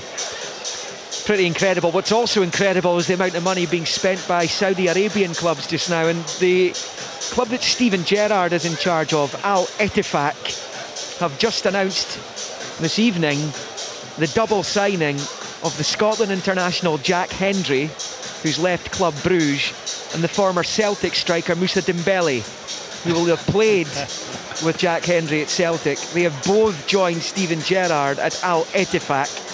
We're going to have to get used to knowing the name of these clubs, I think, the way it's going. And of course they're expecting to sign Jordan Henderson as well. So Steven Gerrard's putting his team together. What do you think of that move for Jack Hendry then? I think it's a brilliant move for him in terms of setting up his financial future.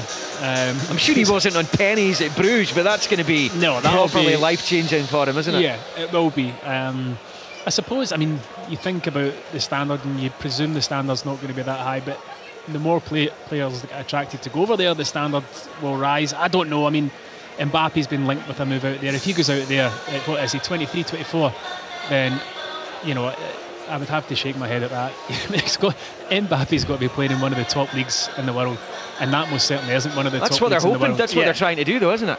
Yeah, but they're not there yet. No, they're not. But again, is the standard that bad? Listen, we've seen the Saudis in the World Cup, and they actually produced. They beat the winners. Yeah, they've got some good players from their own country. So I think what they're trying to do is build towards that. It's going to take time. I totally agree with Tom. Mbappe should not be over there. But listen, money sometimes talks.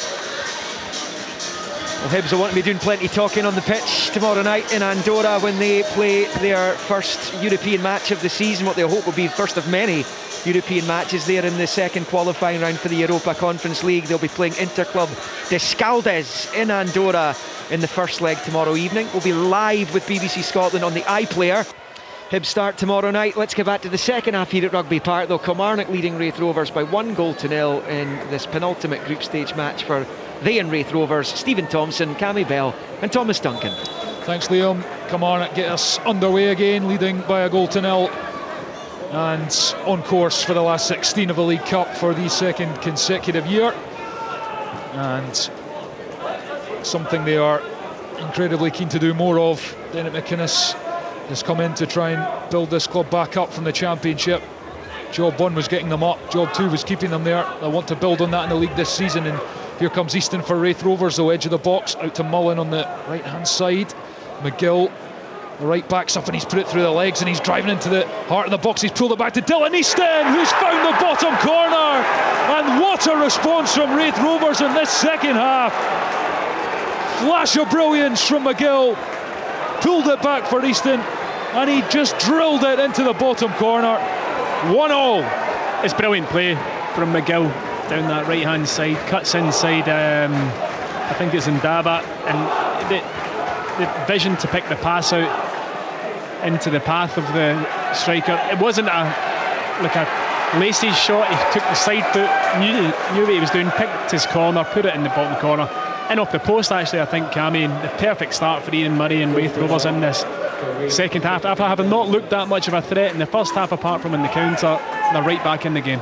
Yeah, and it was really positive start. They were up Kilmarnock's end and then worked out to that right hand side, and as you say, Tomo, McGill does brilliant. I think it's Matty Kennedy over on that side. He kind of again gives up when he's defending, but take nothing away from that finish. It was a fantastic finish from Easton right into the corner.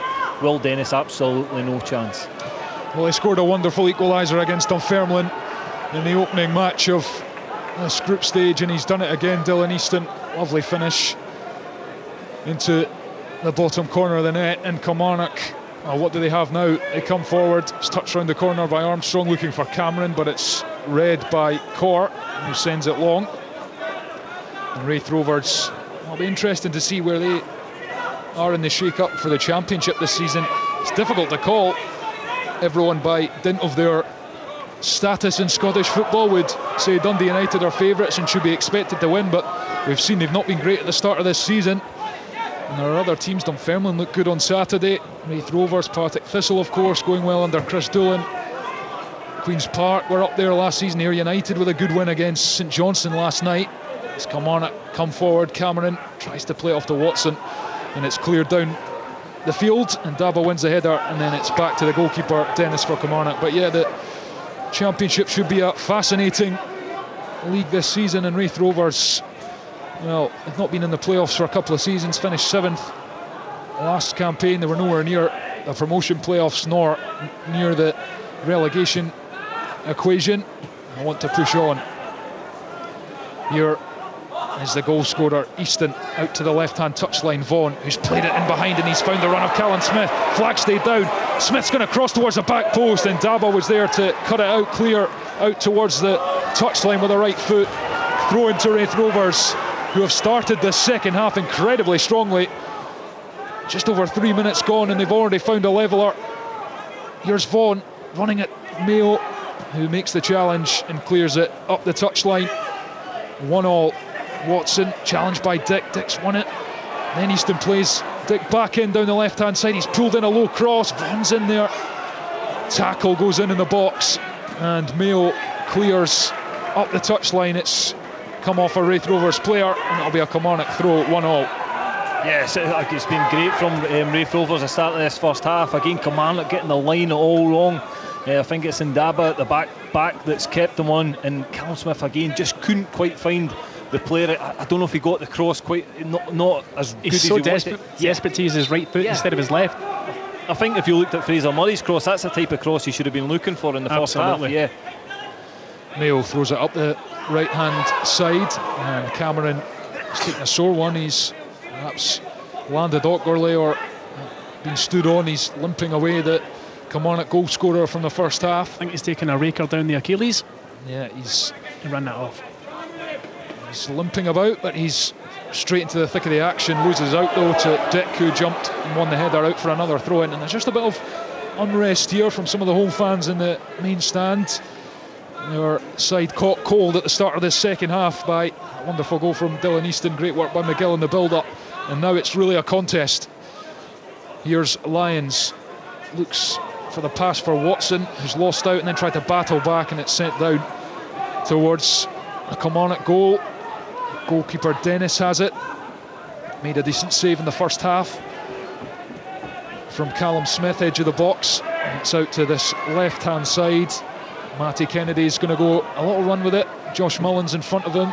Kennedy checks back in. He's crossed from deep on the right foot. Armstrong's all the way out on the other side, but even he's not going to reach that. Behind for a goal kick, 1-1. 5.5 played in this second half.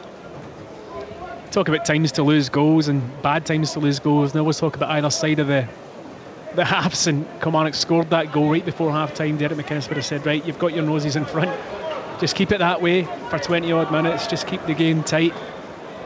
The team talk from Raith Rovers would have been the complete opposite. We're still in this game, get right after them at the start of the second half, and it's exactly what's happened. Yeah, well, Raith Rovers had nothing to lose, and I'm sure that was the message at half time from Ian Murray. Just go for it. And now they're coming forward again. Smith putting Mayo under pressure. The Kilmarnock defender does deal with it, hooks it out for a throw in on the near side. Dick goes quickly, he's thrown it over the head of Armstrong for Gullen, who's touched it away with the head, then crossed in with the right foot, dealt with by Finlay, but there was almost a miscommunication. It was Polworth actually, I think, who got the head in it, but he almost ran into Finlay.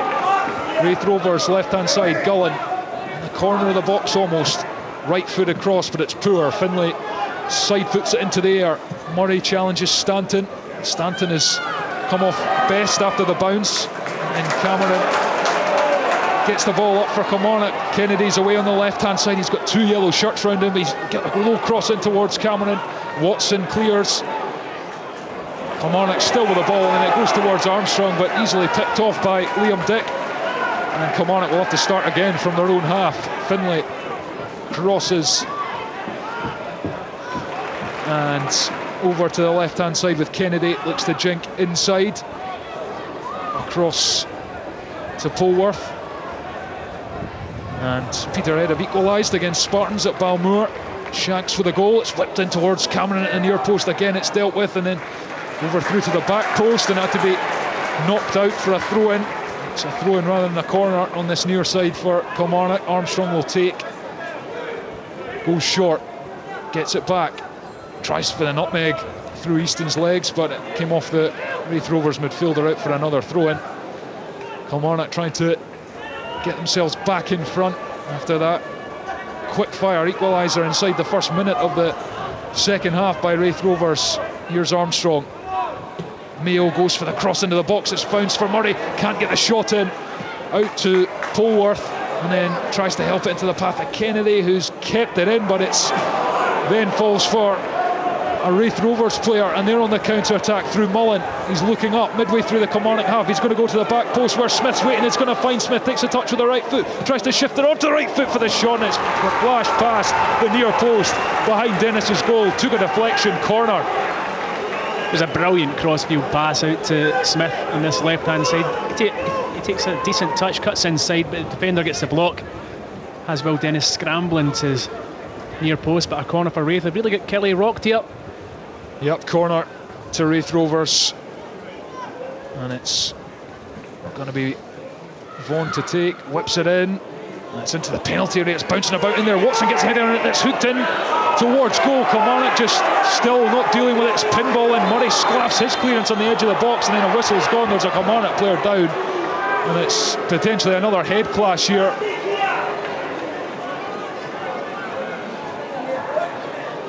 And Ryan Shanley has pulled a goal back for Edinburgh City against Ross County.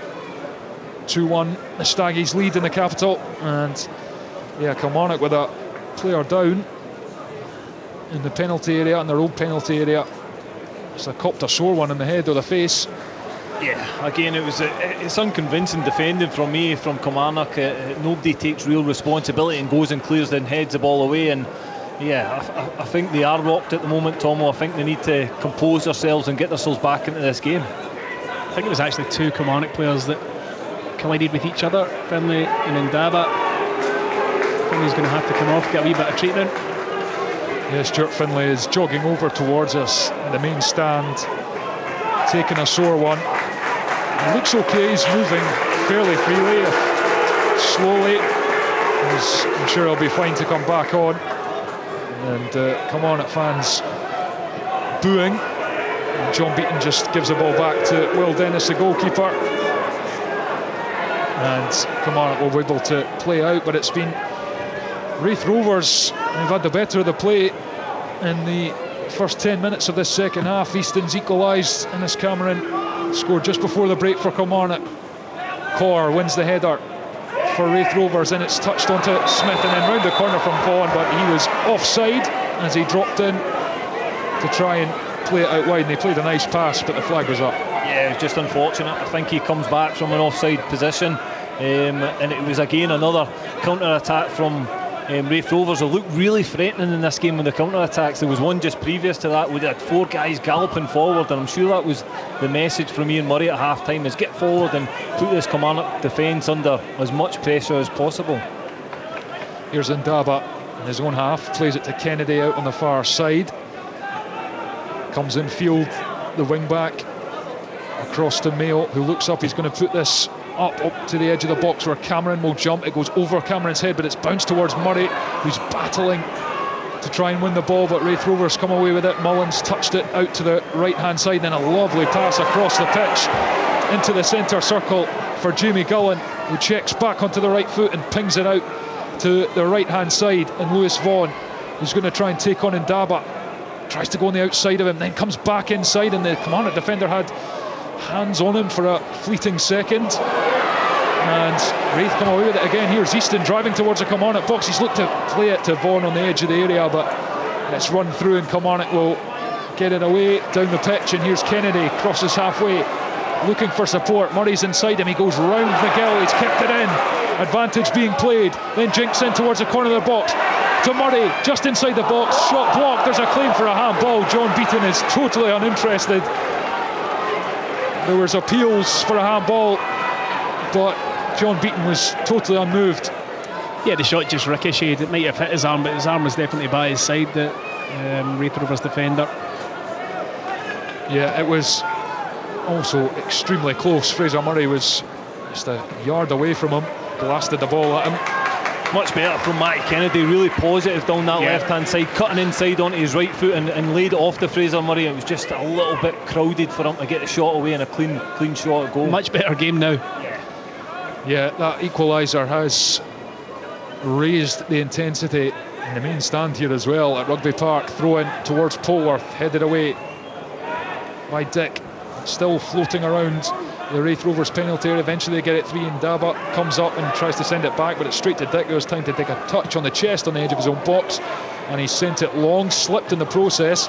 That's really nice from Smith, although it's not found a teammate. He plucked out the sky with a nice flick, but it wasn't into one of his teammates. And now Kilmarnock will come away through Kennedy, who's been stretching his legs in the last few minutes. He's up the left-hand side, up to in line with the edge of the area. He's put a step over, and he's got to the byline. He's in the box. He's flashed a cross in, and it was in towards Danny Armstrong, who was at the back post, but didn't reach him. Kilmarnock come again out for a throw-in on this near side. 1-1. Yeah, the game's really opening up, and it's good for Matty Kennedy. He's holding his width really well down that left-hand side, and again, really positive. Got to the byline, decent ball into the box, and it just couldn't find a Kilmarnock shot. Well, even if this ends in a draw and goes to the shootout and Raith Rovers claim the bonus point, it won't really help them in the sense that things would still be in Kilmarnock's hands as they go to Albion Rovers on Saturday. Everything's went down the left-hand side in this game for Kilmarnock. Absolutely. Danny Armstrong's hardly been in the game, and that's very rare that we say that. Danny's normally one of the key players for Kilmarnock. Listen, you've got to give credit to Dick on this left-hand side from Raith Rovers. He's played them really, really well, kept them quiet, and he'll hopefully be Danny hopefully getting at the game at some point. Vaughan lays it off to Easton in the Kilmarnock half. Dick, Easton towards the halfway line. Dick stabs it down looking for Vaughan, and Kilmarnock clear down the pitch, and Corr is going to run after this, and he's ushered that out. It's been impressive. Young Dylan Corr, still a teenager, first come here from Celtic to get first team football, and he's fairly solid at the back for Raith Rovers. And here's Dick with a throw in, left hand side, launches it up the touchline towards Gullen. Kilmarnock win the ball though. Polworth back to Finlay. You wonder how long it'll be before both managers look to the bench. No Kyle Vassell, of course, for Kilmarnock, who came on and scored, made an impact for them. Harley Watkins is there, and it's forward for Dick, and it's bobbled up, and there was claims from the fans here for and it came off his hand, but again it just hit off his thigh and may have brushed his arm, but didn't know much about it. he's got a throw in, the Raith Rovers full back. Gullen is one of the options up the line, that's where it goes. It goes over Gullen's head, won by Brad Lyons, falls for Vaughan as it's sent back. Polworth come away with the ball, bang in the middle of the pitch, and now Matty Kennedy, who's sensed some vulnerability, drives infield, crosses towards Cameron, who can't get onto it, and then it falls for Watson, who gets a shot straight down the throat of Dabrowski.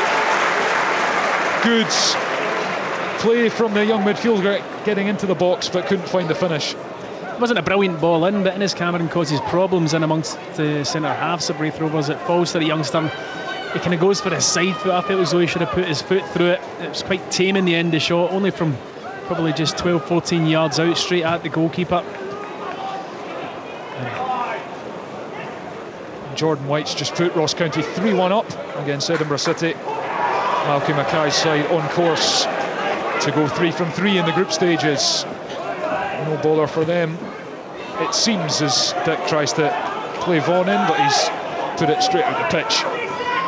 Raith Rovers, as Ian Murray said pre-match, they are a bit light on numbers, quite a few youngsters from their academy. Jack Hamilton's maybe one option for them.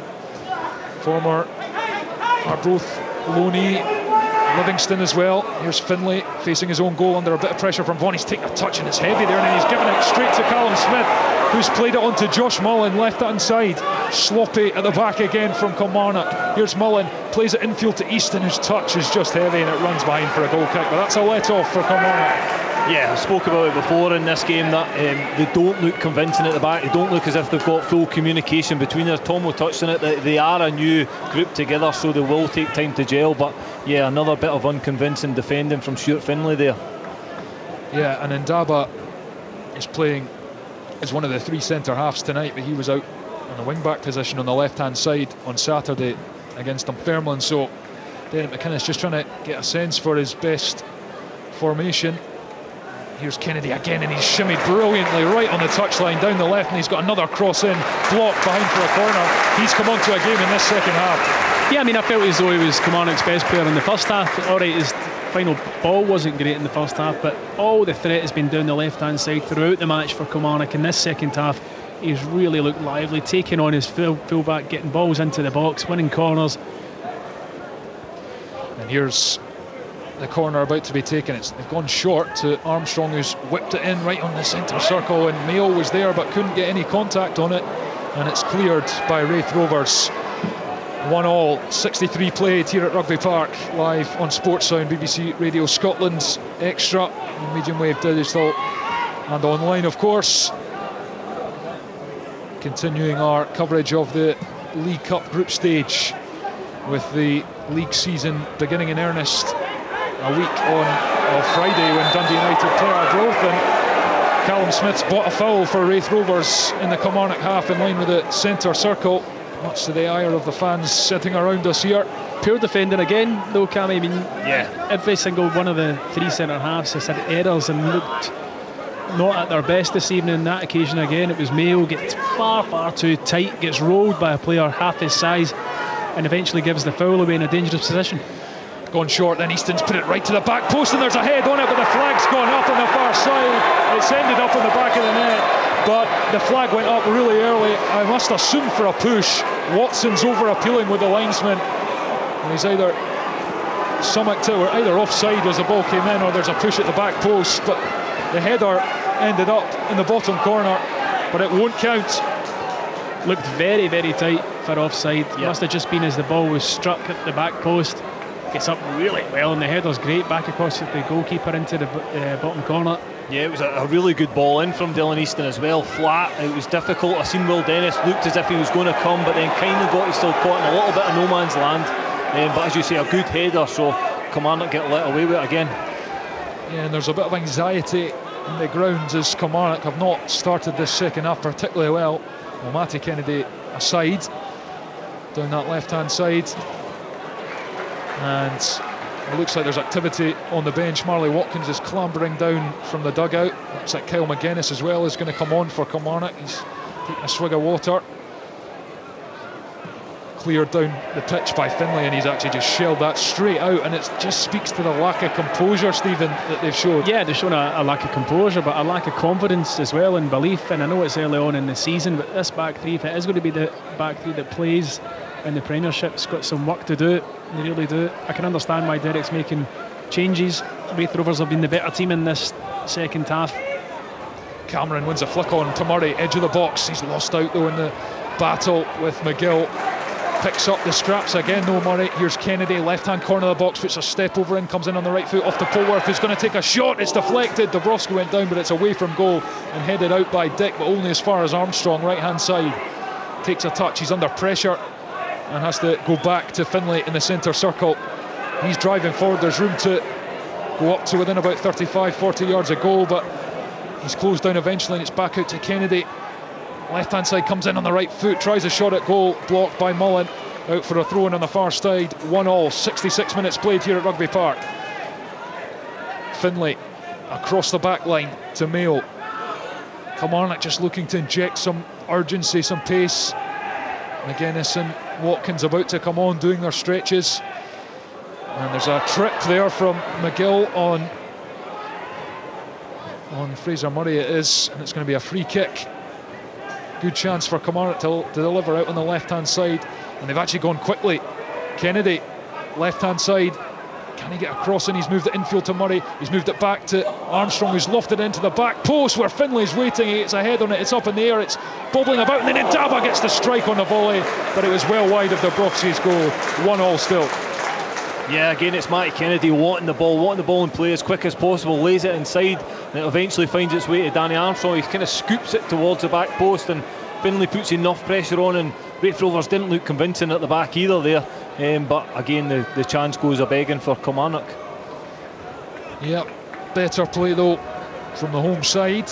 All the sparks have came when Matty Kennedy gets on the ball. The crowd lifts. 100%. Everyone looks much more positive, so they need to keep getting Matty on the ball as much as possible. Watson's played it into the feet of Cameron, who's worked space for the strike 20 yards out, but it's well blocked, and then Dick clears it down the pitch.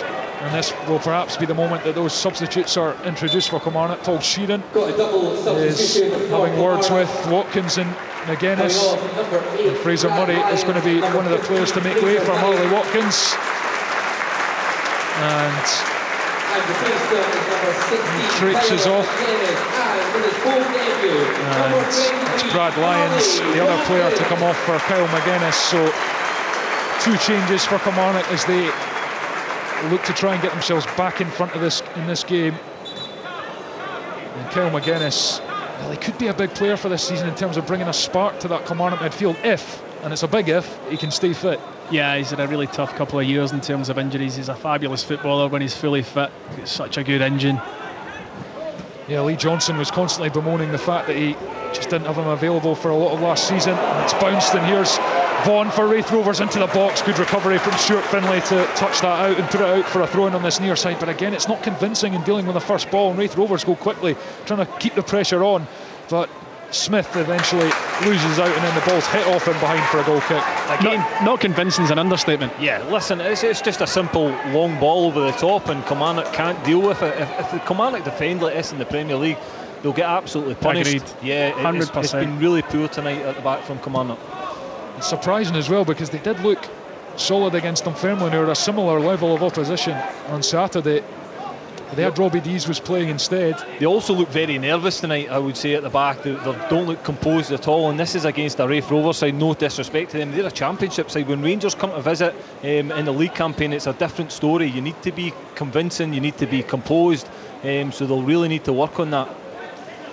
Yeah, and there's a lot of frustration around. Smith tries to put one in behind for Vaughan to chase, but it was miles in front of him, and Dennis comes out his goal and clears. McGill gets a foot on it down the other end for Raith Rovers. It's come up as far as Finlay, who lets it bounce and then moves it towards Armstrong. It comes off the head of Dick and out for a throw in on this near side. Interesting to see what Marley Watkins also brings to this Kilmarnock side. He just scored the 1 goal for Aberdeen last season, another player who has had a lot of injury issues, but he links the play well, and here he is, receives a throw in, tries to turn away, moves it on, but then Kilmarnock allow Raith to clear, and it's down to Dennis, who sends it right back up the other end. Cameron's underneath it, he's comes off his back, he misses it with the head, and it's helped back to Dabrowski, who's unconvincingly drilled that along the deck straight to Kennedy, who's come in field up towards the edge of the box. Mullins tracked back really effectively for Raith Rovers and then hits it off Kennedy and out for a throw in to Raith on the far side. 1-1, and Raith Rovers have very much improved in this second half. Not that they were bad in the first half, but they've had a real purpose about them, intensity, and they've sensed that nervousness in the Kilmarnock backline. Yeah, I think they'll sense that the poor defending that's been on show of Kilmarnock tonight, especially the second half. They look much more nervous since that goals went in, and Raith Rovers will be trying to prey on that and try to press as high as they can. They've done that well in this game. I think they've pressed really well, and again another mistake from Kilmarnock, unforced error, and that's kind of been the story for Kilmarnock in this game so far. Yep, it has indeed.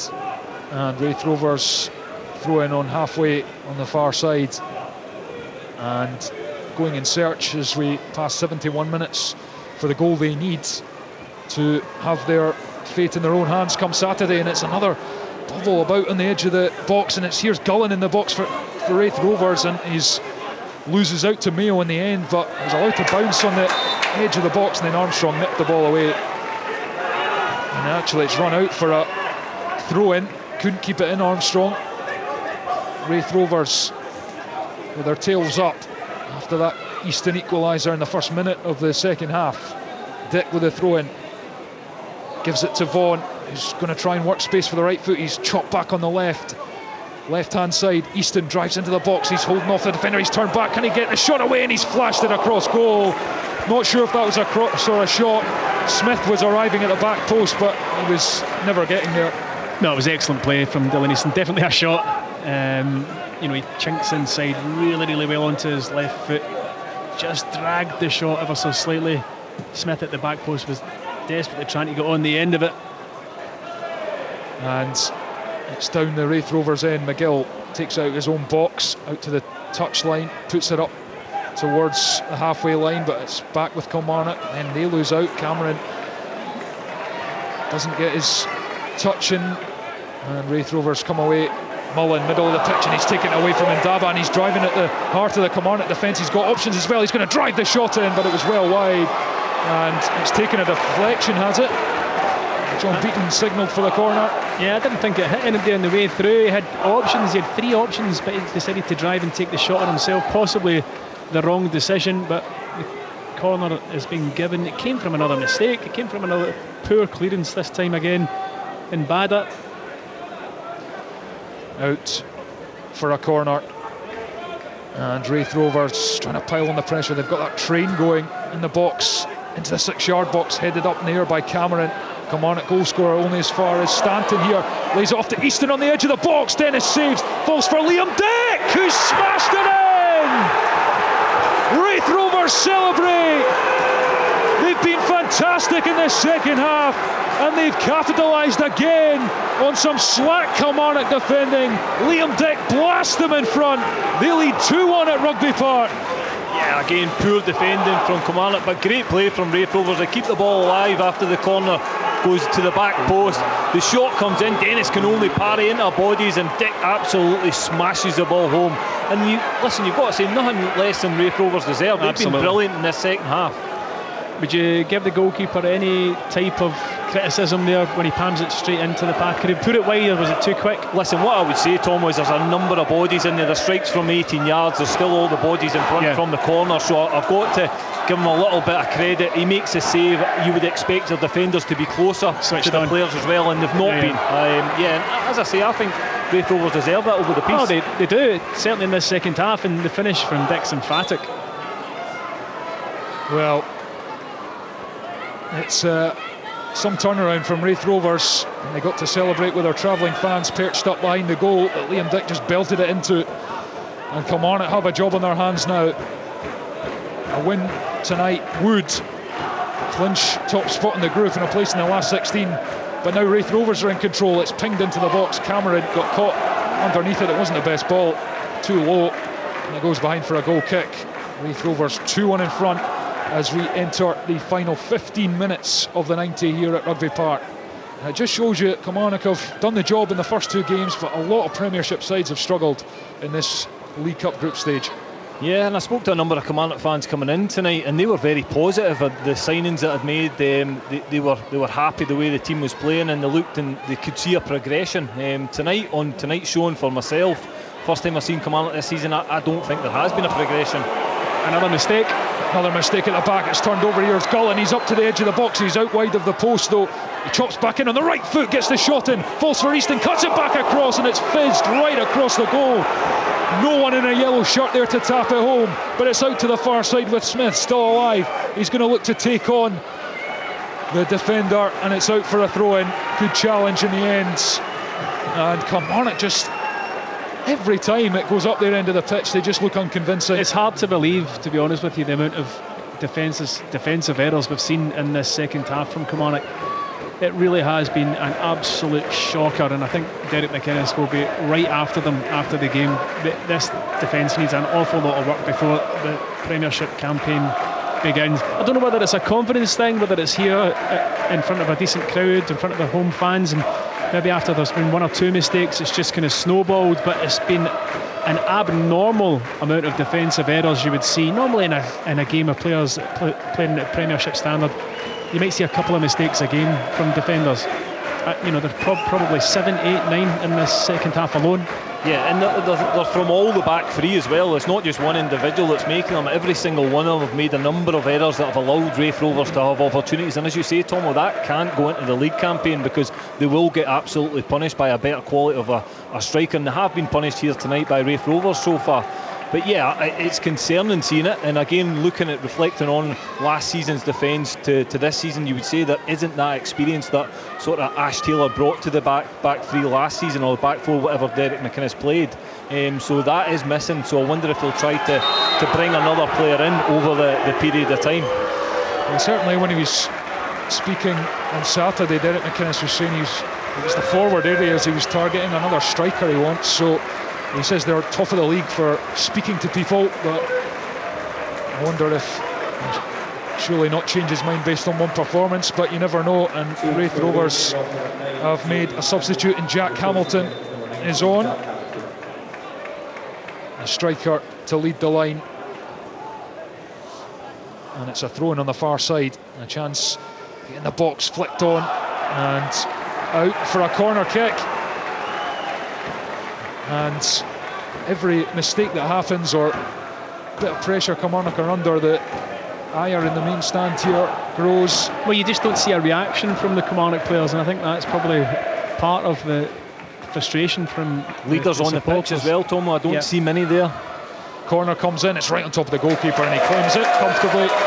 Good goalkeeping, he tries to go quickly, and Keith Watson just uses all his experience to just stand in the way. And then he jogs back to centre half. It's out short to Ndaba. Kelly in search of some answers here, because Raith Rovers have outplayed them in this second half. 78 and a half almost on the clock here at Rugby Park.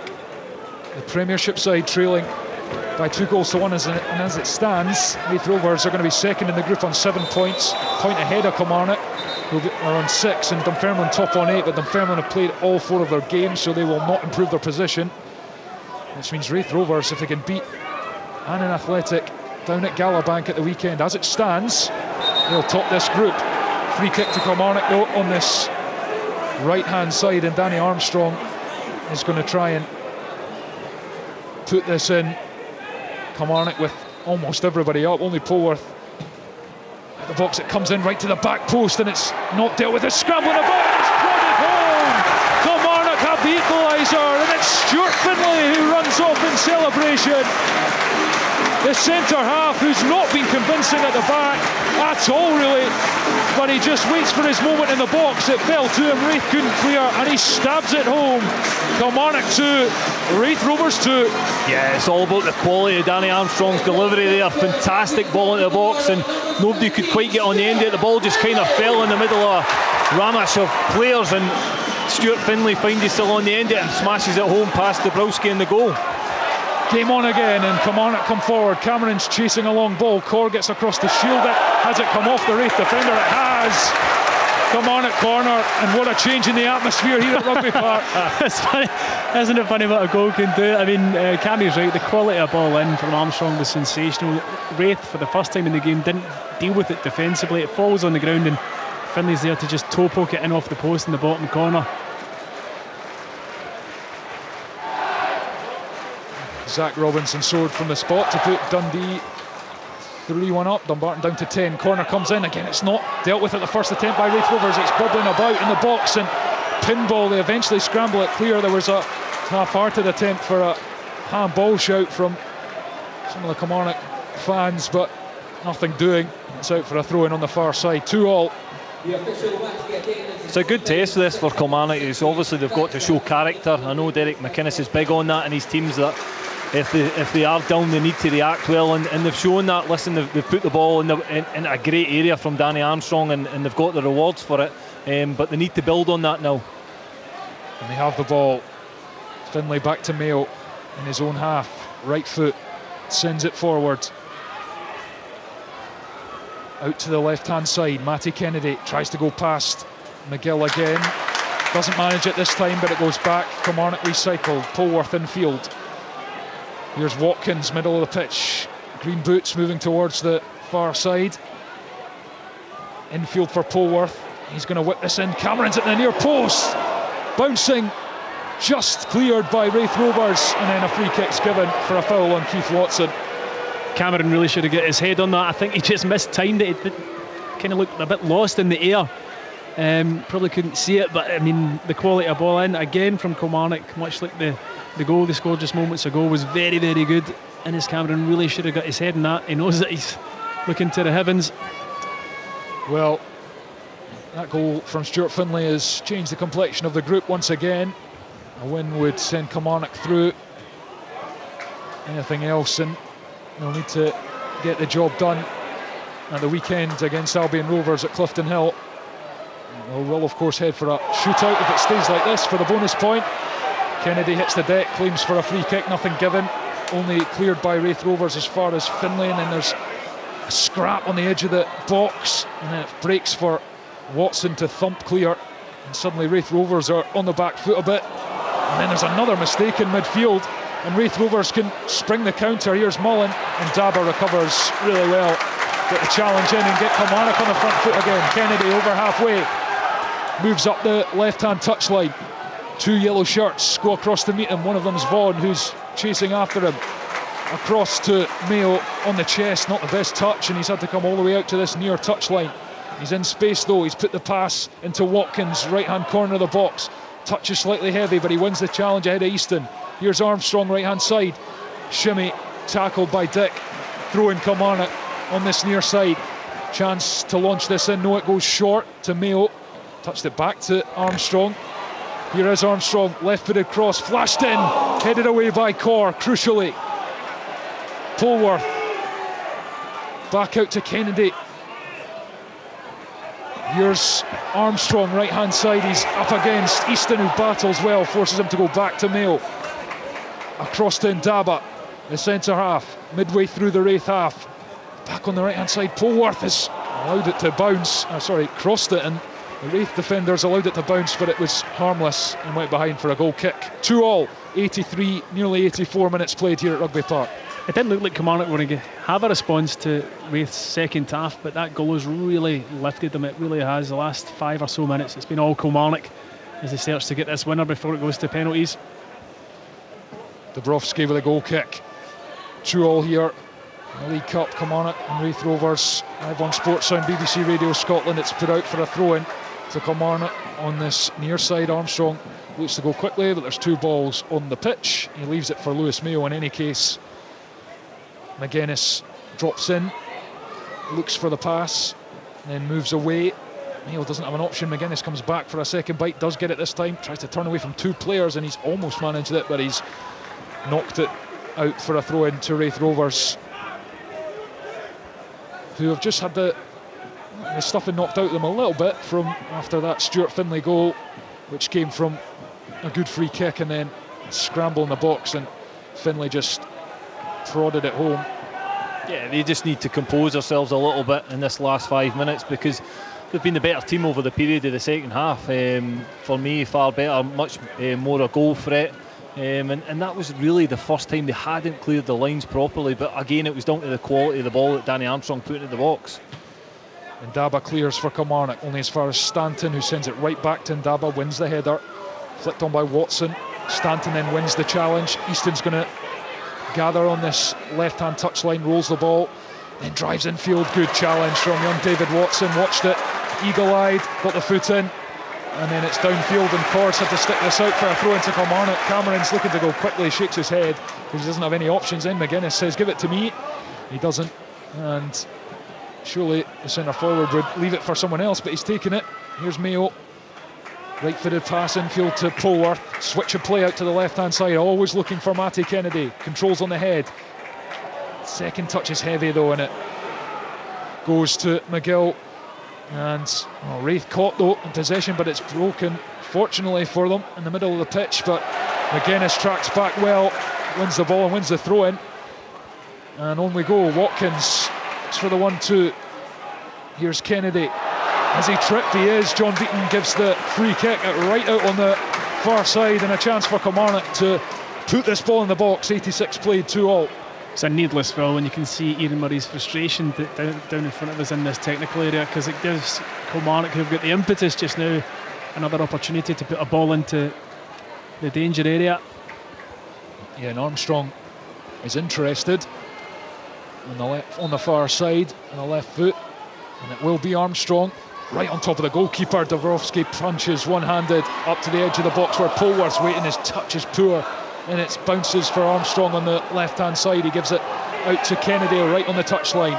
Does a step over and drives infield, but he's forced to go backwards by the position of the Raith Rovers players. Watson, the only man back, takes a slightly heavy touch, has to go back to his goalkeeper under pressure. And Dennis shells it long. Again allowed to bounce, this time by Corrin. There's Cameron. Watkins round the corner. Cameron. Watkins in the box, left-hand side, and it's a corner. And you can hear the Kilmarnock fans just urging on their team. They've certainly improved since grabbing the equaliser. And Kennedy and Armstrong will go out to the corner on the far side, and Armstrong says, you take it. And Kennedy puts the arm up. The rain is teeming down here at Rugby Park. Right-footed corner, right into the 6-yard box. Headed away and then hooked up by Vaughan, but it's only as far as Polworth, who takes a nice touch on the right-hand side. Plays it up towards Mayo, who's come out.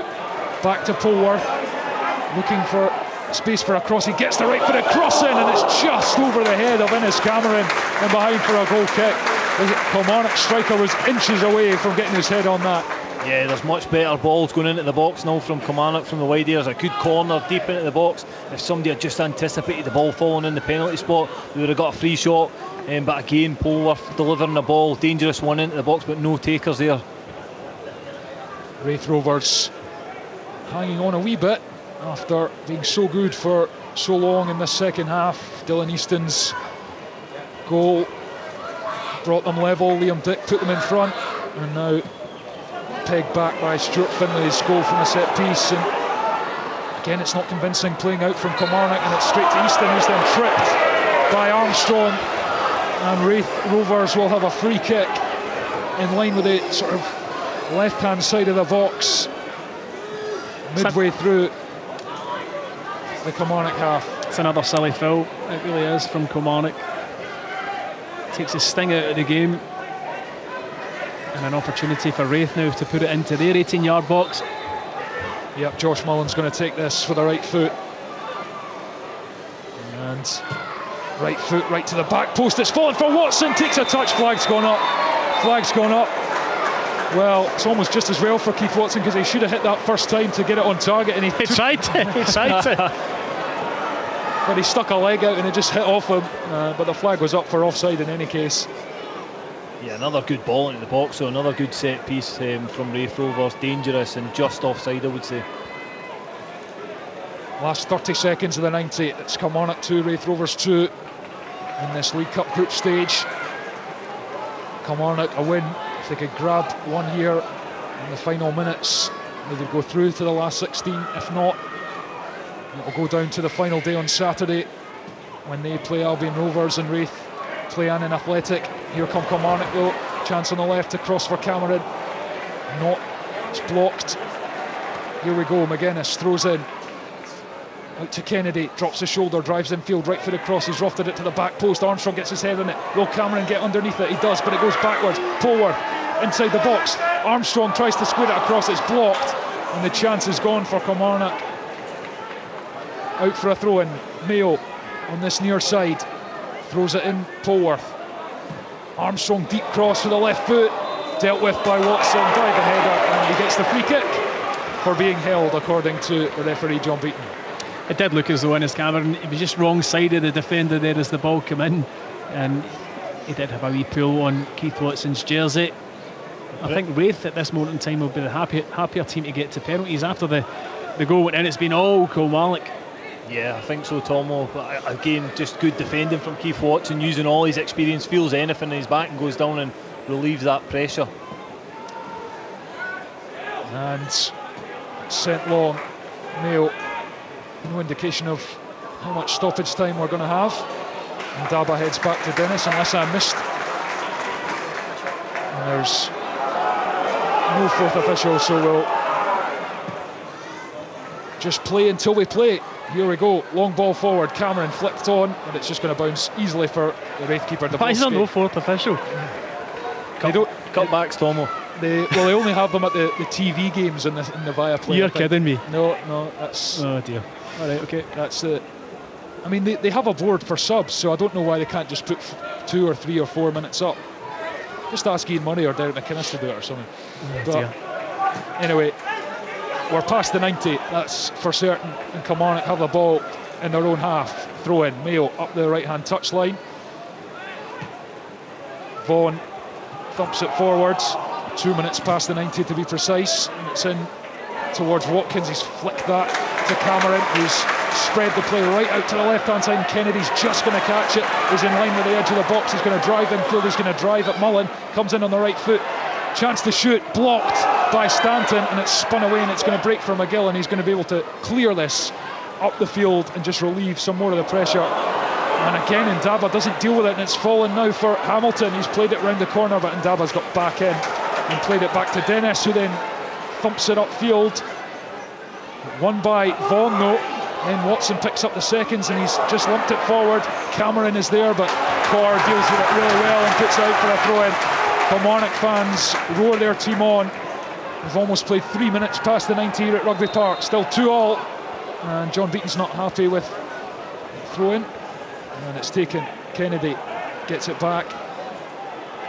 Drives infield again, looking to get in on that right foot. He's playing on the left-hand side, and he's going to get it back. Left-footed cross in towards Watkins. Well defended. Keith Watson clears. And there's the full-time whistle. Well, what an entertaining match. Kilmarnock were poor for large parts of the second half. They were in front in the first through Innes Cameron's close-range effort. But Raith came out the blocks flying in the second half, and Dylan Easton got them level with a lovely finish, and then they turned it and got themselves in front. Liam Dick broke him in the box and he thumped it home, and then Raith looked like the team who were going to go on and win this game. But Kilmarnock, after a set piece, good delivery from Danny Armstrong, and it fell to Stuart Finlay to prod home his first goal of the season in the box, and that's how it's finished. We're going to head to penalty shootout to decide who gets the 2 points, the extra point for the bonus point, but it's finished here for the moment at Rugby Park. Kilmarnock 2, Raith Rovers 2. The Scottish League Cup. Live on Sports Sound from BBC Radio Scotland. Where Scottish football lives.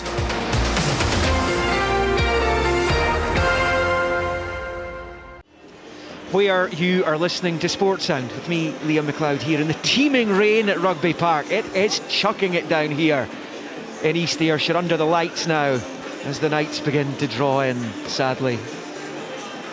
Far from a summer's night, it was a very entertaining match here though, 2 apiece. The two teams are just preparing to get ready for that penalty shootout where they will be looking to get the bonus point. It is all over at Dens Park. Dundee have beaten Dumbarton by 3-1. Crucial win for Tony Docherty's side.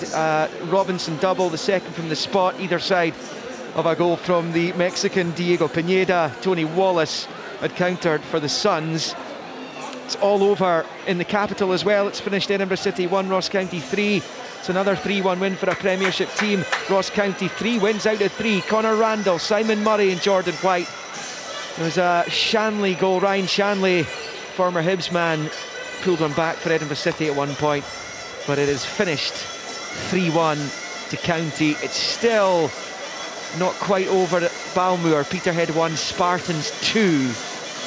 So we'll tell you how that affects all the groups. Ross County are just about there as far as the last 16 is concerned. They'll be looking to finish the job at the weekend. Still work for them to do, and that's another fabulous result for Malky Mackay's team. They're at home to Kelty Hearts at the weekend, so you would expect Ross County to do the job there, and it looked as though Morton were going to be in that position at one point at the weekend when they led Ross County in Dingwall before they turned it around. Stephen Thompson and Cammy Belden watching this one, just waiting for penalties.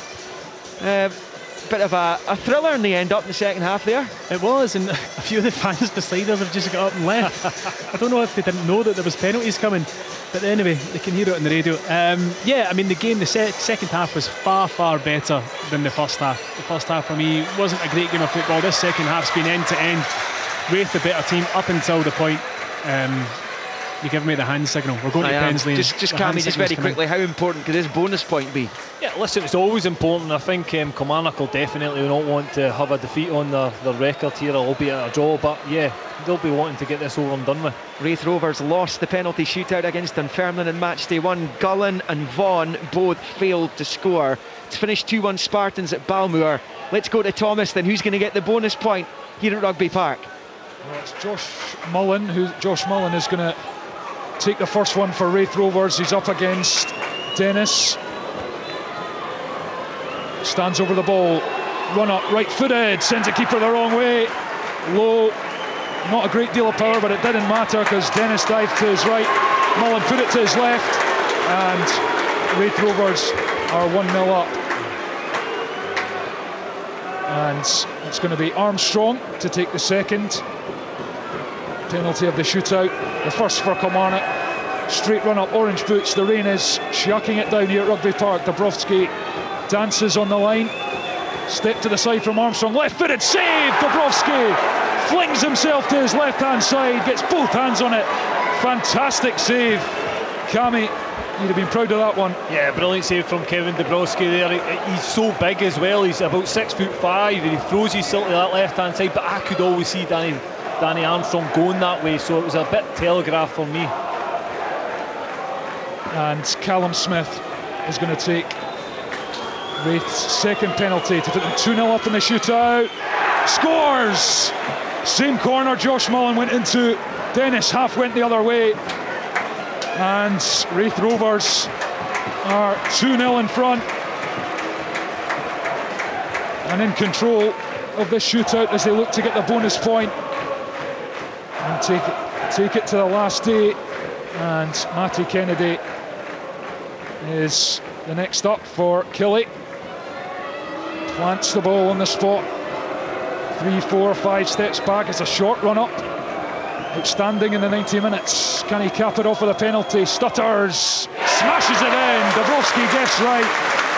Dived to his right hand side, but it was too powerful from Matty Kennedy. And it's 2-1.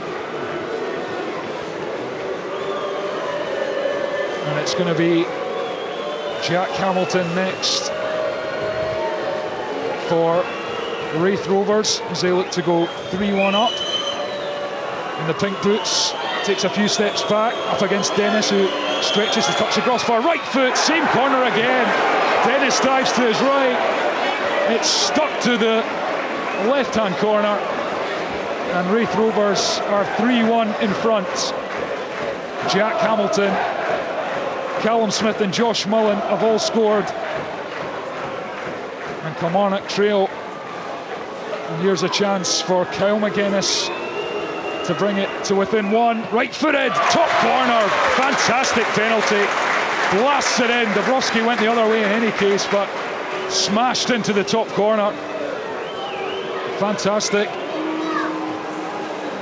And now it's going to be Lewis Vaughan, who missed against Dunfermline as they lost 4-2 in the shootout. He's taking his time, takes a few steps back, short run up from Lewis Vaughan. Right footed, down the middle, scores. Dennis puts his hands on his head, he's not got near any of them so far. And Lewis Vaughan makes up for his miss against their Fife rivals. And now Marley Watkins has to score to make it 4-3. Short run up, right foot, sends Dabrowski the wrong way, keeps Kilmarnock in it. And now Dylan Easton is jogging up, scored the equaliser in the 90 minutes for Raith Rovers. And he's got the chance to clinch the bonus point here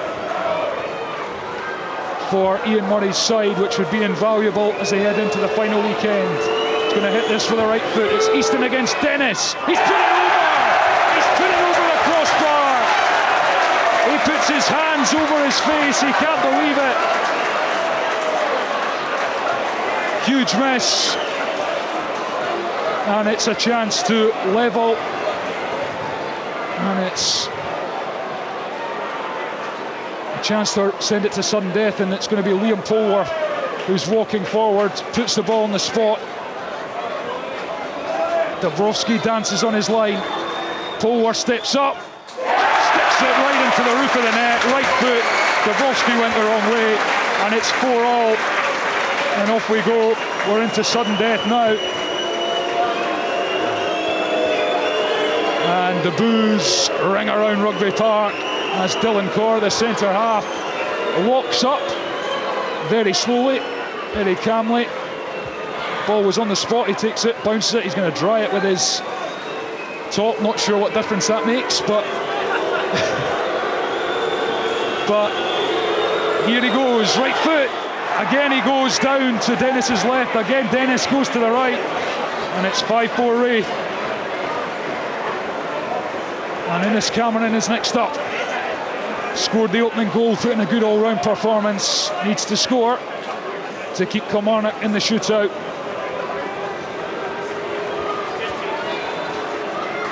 Steps back to just towards the edge of the area, a fairly lengthy run-up. John Beaton blows the whistle, going to be right-footed, save! Dabrowski down to his right. And Raith Rovers have claimed the bonus point. They take away 2. Kilmarnock will take 1 point on a disappointing evening for them. They had the chance to clinch their place in the last 16. They'll have to wait now and try and get the job done when they travel to Clifton Hill to play Albion Rovers. Raith will hope that there's a slip up there and they can beat Annan away at Galabank. They claim the bonus point after a 2-all draw, and they go over to just applaud the away fans. And a good save, Cammy, there at the end from Dabrowski. He's come up with 2 big ones. Yeah, 2 big saves, and he's a big figure in that goal, so it's difficult to get by him. But that second save, a really strong wrist, got it away from goal, and he needs to take all credit, and he's doing that with his Raith Rover fans behind him. Yep, and they go and applaud their fans, and Kilmarnock will rue their second half performance, really. But it's all over here at Rugby Park after the 90 minutes that finished. Kilmarnock 2, Raith Rovers 2. Raith Rovers win 5-4 on penalties for the bonus point. Well played, Thomas. Well played. And yes, why do they dry the ball down before they're about to kick it on the wet turf anyway? It's a big, could be a big bonus point, that one, for Raith Rovers. Kilmarnock will be frustrated. I think at large parts of that performance tonight, they were nowhere near their best. They looked pretty shaky at times. It finished 2-2. Cameron and Findlay for Killy after Easton and Dick had turned it round in their favour. Bless you, whoever that was. Was that you, Tomo? Bless you. I think everyone in Scotland's heard that sneeze. Anyway, so Group F looks like this going into the final fixtures. You heard there Thomas talking about the respective games that these 2 teams will be playing at the weekend against Albion Rovers and Annan respectively. You would expect both to emerge victorious from those. They will be favourites going into them, you never know though. And it's Dunfermline on top on 8 points, Kilmarnock in second and 7, and Raith Rovers, by virtue of that penalty shootout success thanks to Kevin Dubrovski's save to deny Innes Cameron there in the shootout, they're on 6 points. So 8 plays 7 plays 6 going into the final match day on Saturday. So Cammy would still expect Kilmarnock to emerge as group winners in this one, but they've been made to work for it tonight, haven't they? Yeah, they have, and listen, it's probably shown Derek McInnes he is slightly short still. Kyle Vassell is a big miss, although Innes Cameron done well up top his cell at times, but I think Kyle Vassell brings a different dimension. He's experienced the team, his leadership as well, because I don't see too many leaders out there at the moment. Defensively, I was really disappointed with them. As I said in commentary, I spoke to a number of fans before the game, and they expressed how well they'd been doing this season so far, and they were looking forward to what's to come. But yeah, I was really shocked with the number of errors the defenders made. And it wasn't just one; it was all three of the centre halves. They were all over the place, and they gifted opportunities to Raith Rovers. But take nothing away from Raith Rovers, I felt as if they put in a really good performance the second half, and over the piece they probably deserved to take. They definitely deserved to take something away from the game, but probably the extra point as well. Yeah, and I suppose Derek McInnes, he'll have one eye on the curtain raiser, the Premiership curtain raiser here against Rangers on Sunday week, Tomo, and he's going to have to tighten things up for that one, that's for sure. Yeah, I think that will have been a bit of a concern for him. Not just the second half performance, there was a couple of wobbles in the first half, but in that second half performance, certainly the back three did not perform to the levels that are going to be required in the Scottish Premiership. They'll be eaten alive, certainly, against the quality of Rangers. You've got to give Raith Rovers massive credit, because they lost a goal at a really difficult time just before half time, and they came out the traps in the second half, scored their goal straight away, and then were the driving force. Kelly didn't have an answer, they looked shocked, they were making all these errors defensively, and it was Raith who you felt were going to score. They had a number of decent opportunities to take the lead. A real purple patch the first 20 minutes of the second half, didn't they? Yeah, it really was, and then eventually they get the goal, and you're waiting on this response from Kelly, and you're waiting, and Derek makes his substitutions, and then a kind of out of nowhere they get a free kick, a needless free kick that was given away by Raith Rovers. The quality of ball in from Danny Armstrong, superb. It's a scrappy goal, but gets them back in the game, and from that point on you only felt it was Kelly that would get the winner.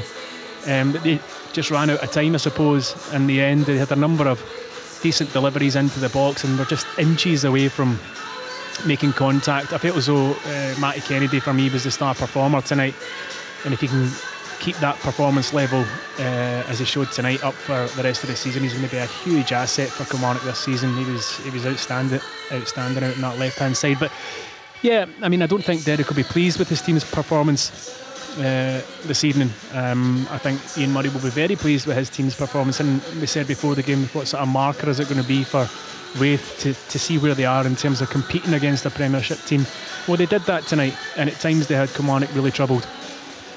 So Killie go to Coatbridge to take on Albion Rovers on Saturday, while Raith Rovers are down in Cammy's neck of the woods, down to take on Annan Athletic also on Saturday, and that will wrap up this group F.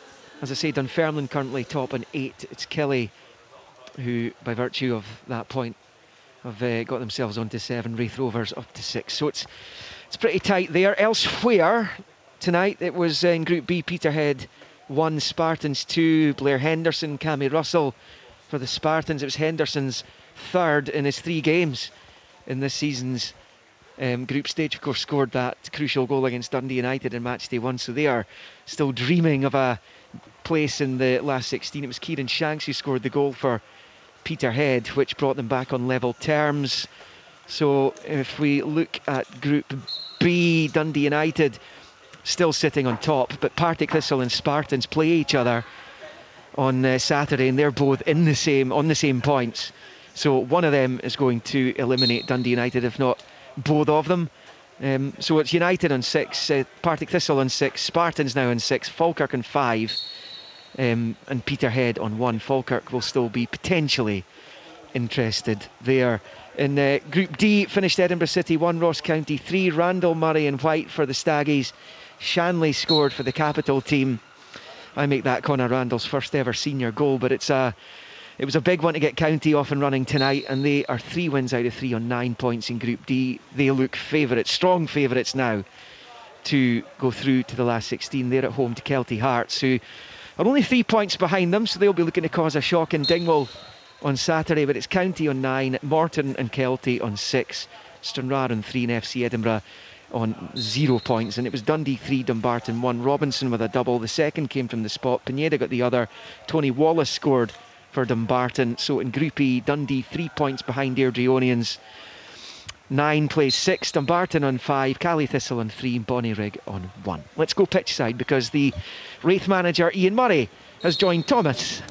Ian, I guess you'll be pretty satisfied with what you saw from your team, especially in that second half.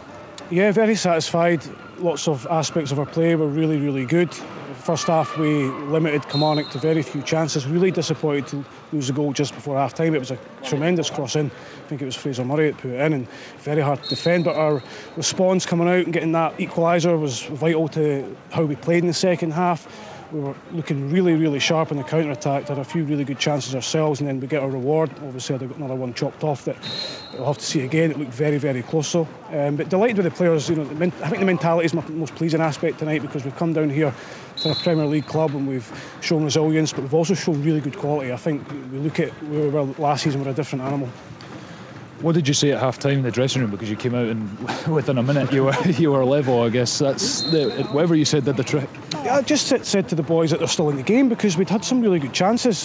Callum Smith had one at the back post. He had another one just after they scored. Really good save by the goalkeeper, and we just felt we were causing them problems. A little change by putting Callum up top along with Lewis Vaughan, because Callum's got genuine speed, and we played Jamie Gullen out on the left hand side, and just hang in the game as long as you can. Don't panic. You'll get opportunities, and they've done that. But whatever I say at half time, the players have to come out and do it, but they did do it to a man. Kilmarnock seemed a bit vulnerable at the back. They were letting the balls bounce, making errors. Did you sense that? Did the players sense that on the pitch? Yeah, look, Kilmarnock's a good team. Derek is a fantastic manager, and his teams are they are well organised. But when you play a back three, I always feel when it works, it's brilliant. It's probably the best formation. When it's not working, it can be really, really difficult. It's difficult for players as well. Tried it myself many times, and sometimes it works, sometimes it doesn't. But Kilmarnock had quality moments in the game. There's no question about that. Put some really, really dangerous crosses into our box. They've got a big lump up front, and then there's Cameron, who can cause you a lot of problems with his aerial ability and his footwork and stuff like that. So I'm just really pleased tonight to talk about Raith Rovers and give our fans a little bit of hope for Saturday. Now we go down to Annan with 6 points. 9 points takes you through sometimes. We'll need to probably score a few goals, but we'll go out and do that. Yeah, it sets up brilliantly, and obviously you would assume probably that Kilmarnock will get the job done at Albion Rovers. You never know, this cup has thrown up some upsets, but it sets up a good day nonetheless. Yeah, look, we're just like to be in the mix going into the last game. I wouldn't underestimate Albion Rovers. I thought they were very good against us, and we found it hard to break them down. It took us a long time to break them down, but look, it's brilliant. It's brilliant for our supporters. It's brilliant for the football club to be in this position. We now go and try and finish a job. We can only take care of ourselves. What happens elsewhere, nothing we can do. Thanks, Ian. Cheers. All the best. Cheers. Ian Murray with Thomas. We're hopefully here from Derek McInnes before we leave you. We will stay on till 10:05 if necessary. Thomas is beavering away, looking up that wee tunnel down there to see if he can find the Kilmarnock manager. So on Saturday, and I heard a rumour Open All Mics is making its first appearance of the season, which will please a lot of people on Saturday as the League Cup group stage finishes off. Of course, we've got that match between Cally Thistle and Dundee, which will wrap things up on Sunday. But the matches on Saturday: Ayr Alloa, St Johnstone, Stirling Albion in Group A. In Group B, it will be Falkirk, Peterhead, Partick Thistle, Spartans. Group C, it will be the Accies against Cove Rangers, Livingston, Clyde. In Group D, Morton, Edinburgh City, and Ross County, Kelty Hearts. As we mentioned earlier, in Group E, Bonnyrigg against Airdrieonians, looking so good for a place in the last 16, Rhys McCabe's side. And as I mentioned, that Dundee Cally Thistle match on Sunday. In Group F, Albion Rovers, Kilmarnock, Annan, Raith. Of course, we've been focusing on that group tonight, and we heard Ian Murray talking about it there. In Group G, Motherwell, East Fife. That's a shootout for the group winners position. Queen's Park, Queen of the South. In Group H, it is Arbroath, Montrose, and it's St Mirren against Forfar. Just a note to what happened last season with regards to the best runners-up.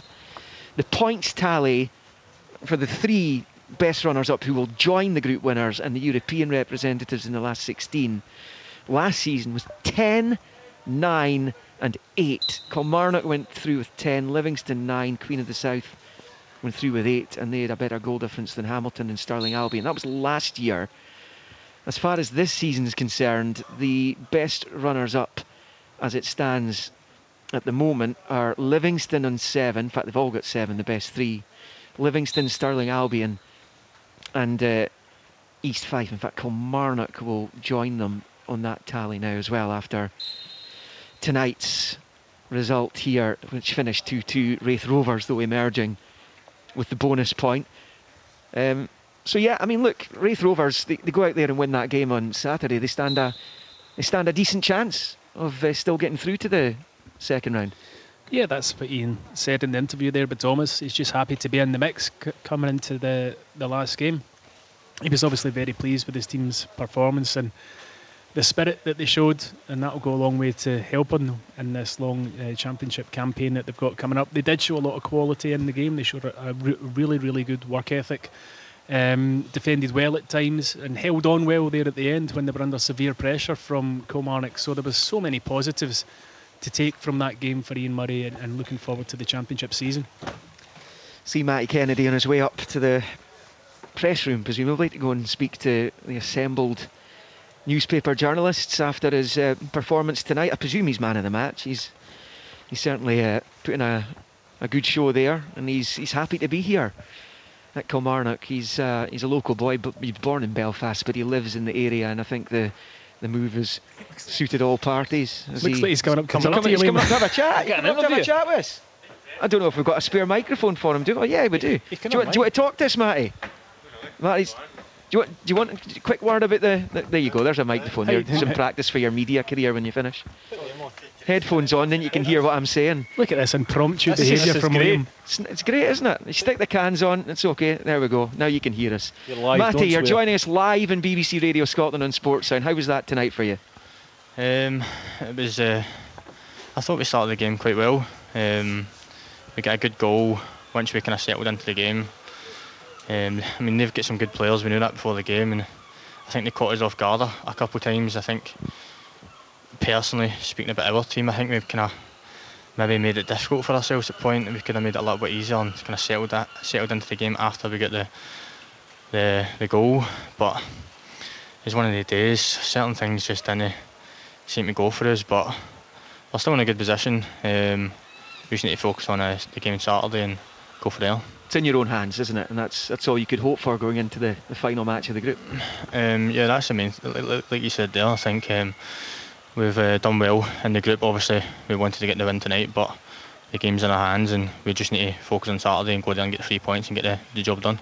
I presume you were coming up here to talk to Cammy rather than come on national radio. So Cammy, you can ask him a question if you want. Listen, Matty, obviously you've joined the club again. You've been here as a youngster and then moved on down south to Everton. How have you found the settings? Obviously Derek McInnes signed you at Aberdeen as well, so you'll know him as a manager. How have you found the changes in the club since you obviously last left a number of years ago? It's completely different. Even just like the Astro pitch and stuff like that.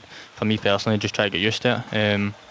Obviously I worked with a manager at Aberdeen, and he was brilliant to me over I think it was 2 years we were there, so I think that was the big point of me coming back. Obviously it's my club, and enjoyed, they made me fall in love with football when I was a wee guy, and just come back to play for the manager in the club is the main reason why I wanted to come here. How's it been working under him again? Yeah, it's just, I know the manager, so there's nothing unexpected that I kind of come into. It must be good though, because he's obviously got that faith in you that he's signed you a couple of times now. Yeah, it's obviously if the manager, if you feel loved by the manager, the club as well with backroom staff and everything, if you feel a bit of love, and as a footballer, you play better when you feel like that. Yeah. Matty, what is the expectations of Kilmarnock this season? Obviously last season it was all about staying in the league and maintaining their status in the Premier League, but this season obviously there's got to be a development in where you go. Is it a top 6 finish? Is that what Kilmarnock will be looking for? I think it shows the players the manager signed where we want to go. I'm not going to jump and say where we kind of want to be, but I think it's clear that none of that relegation fighting for to stay in the league. None of that. We want to push up positions as much as we can this season, and like you said, development from last year. The aim is to push higher and higher and see where it takes us. It's great this summer football, isn't it? I'm actually liking the rains here because it makes the pitch a bit better. That's what Big Tom always saying. He says there's nothing worse than a dry artificial surface. Especially for here. you who's dribbling all the time. The dry weather is hopeless on an Astro pitch. I think we actually played a game here, a friendly, and I tried to step over and it was dead dry and kicked the ball of the pitch. It's brilliant. And I've even tried a step over in my career, so I wouldn't worry about that. I'm sure you did it once, I saw you trip over a couple of times when you were attempting those. Anyway, I'll leave you to it. Enjoy. Aye, good man. Cheers. Cheers, Thanks, Matty. Matty Kennedy joining us at the back of the main stand here. Good to hear from you. Live on Sports Sound, just going into the final few minutes of the programme here. I think that will do us as far as Kilmarnock reaction's concerned.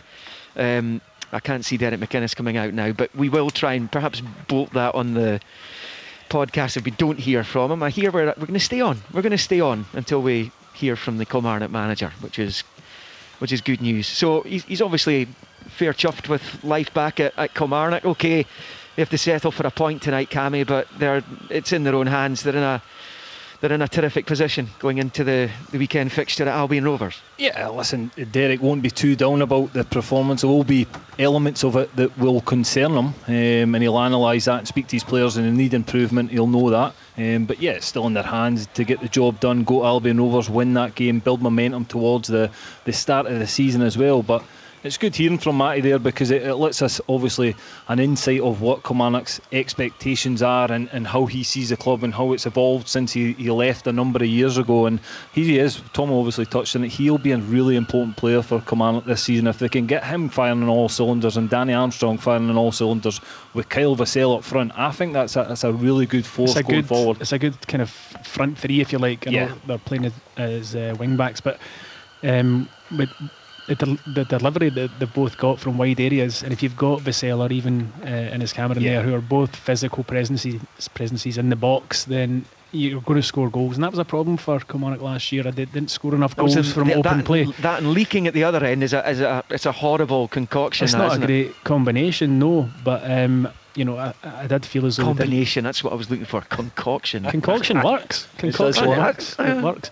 But yeah, I mean, I felt as though from open play they didn't score as many goals as possibly they would have wanted to. So with that combination, I think there's goals in the team. What they do need to sort out is that back three combination. Derek needs to find out which three he wants to use and work on it. But we know what Stuart Findlay can do. He's an international player. He's a good player. He's been captain. We know what he did last time. He scored his first Killie goal tonight, by the way, since February 2020. I think amongst the Kilmarnock fans it was a particularly famous late winner at Tynecastle against Hearts. So I was here when Stuart was here the last time, and what I would say about Stuart, a fantastic player, and once you get him firing on all cylinders, he's a great player. He's a confidence player as well, though, and you don't get that a lot from centre halves in this day and age. But I think Stuart, when his confidence goes, he really does struggle in a match. But if Derek McInnes can say the right things to him, make sure he's confident going on the pitch, he'll be a really important player for Kilmarnock as well, because he showed what he could do under Steve Clarke.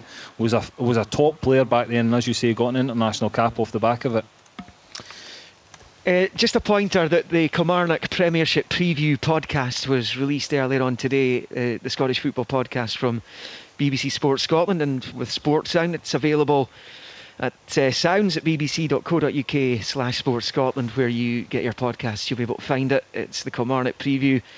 I think it's from memory Livingston tomorrow. Yes, Livingston tomorrow, and on Friday it will be the Motherwell edition. As far as the Rovers are concerned, when you look at the championship season that's up and coming for them, they want to get off to a fast start. They want to be in that top four. They probably want to be looking at getting into that top two, maybe even pushing for the title itself. They begin the campaign at Firhill against Partick Thistle on the 5th of August. And then it's a home game against Morton. They go to Annan in their final league game as a League Cup group game on Saturday. So they're still very much in the mix, and I suppose it's about winning that match and just seeing how the other one's gone. It's not in their hands. Definitely, it's still in their hands, and Ian Murray will be desperate just to finish this campaign, which has been a successful campaign for them so far. with another 3 points on the board, and that takes them into the championship season, builds momentum, and that's all you can do is keep winning games of football, and everybody becomes confident within the clubs, within the players, to the fans, to your board, your staff. So all he'll demand is another 3 points on the board of the League Cup, and hopefully that'll get them through to the next stage. And again, financially, we spoke about this before the game, that financially for these clubs it's huge. It could mean another player that Ian Murray can get signed between now and the end of the window. It's going to be an interesting day on Saturday, is it not? I mean, most notably perhaps for Tomo will be the big game in Paisley in Group H, as St Mirren go head to head with Ray McKinnon's Forfar. Just tearing it up.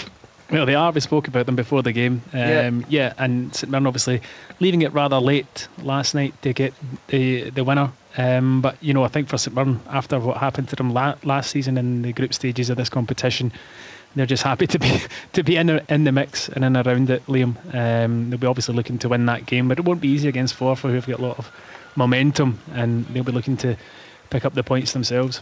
They managed to make a signing earlier on today as well, having let Declan Gallagher go to Dundee United. I'm not sure what the fee was, but Stephen Robinson was happy to let Declan Gallagher go. So it'll be interesting to see how he goes at Dundee United. They've very quickly managed to bring in James Bolton, who has been brought in, and you can maybe get some quotes from the new St Mirren signing at the website. We've got a site for every Premiership side just now. You can find that at the Scottish football page at bbc.co.uk/Sport Scotland. He's talking about having spoken to Greg Docherty, who he played with, and of course was at Rangers, began his career at Hamilton Accies as well. And Accies are one of the teams that are very interested in what's going to be going on Saturday in the League Cup. There's a few of these groups are pretty tight just now.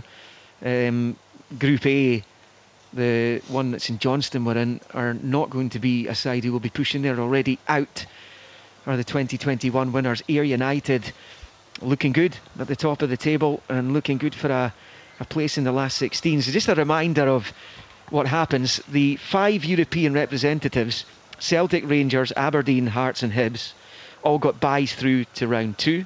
I'm not entirely sure what Viaplay are going to do with the draw, whether they're going to make the second round draw immediately after that Cali Thistle Dundee game on Sunday.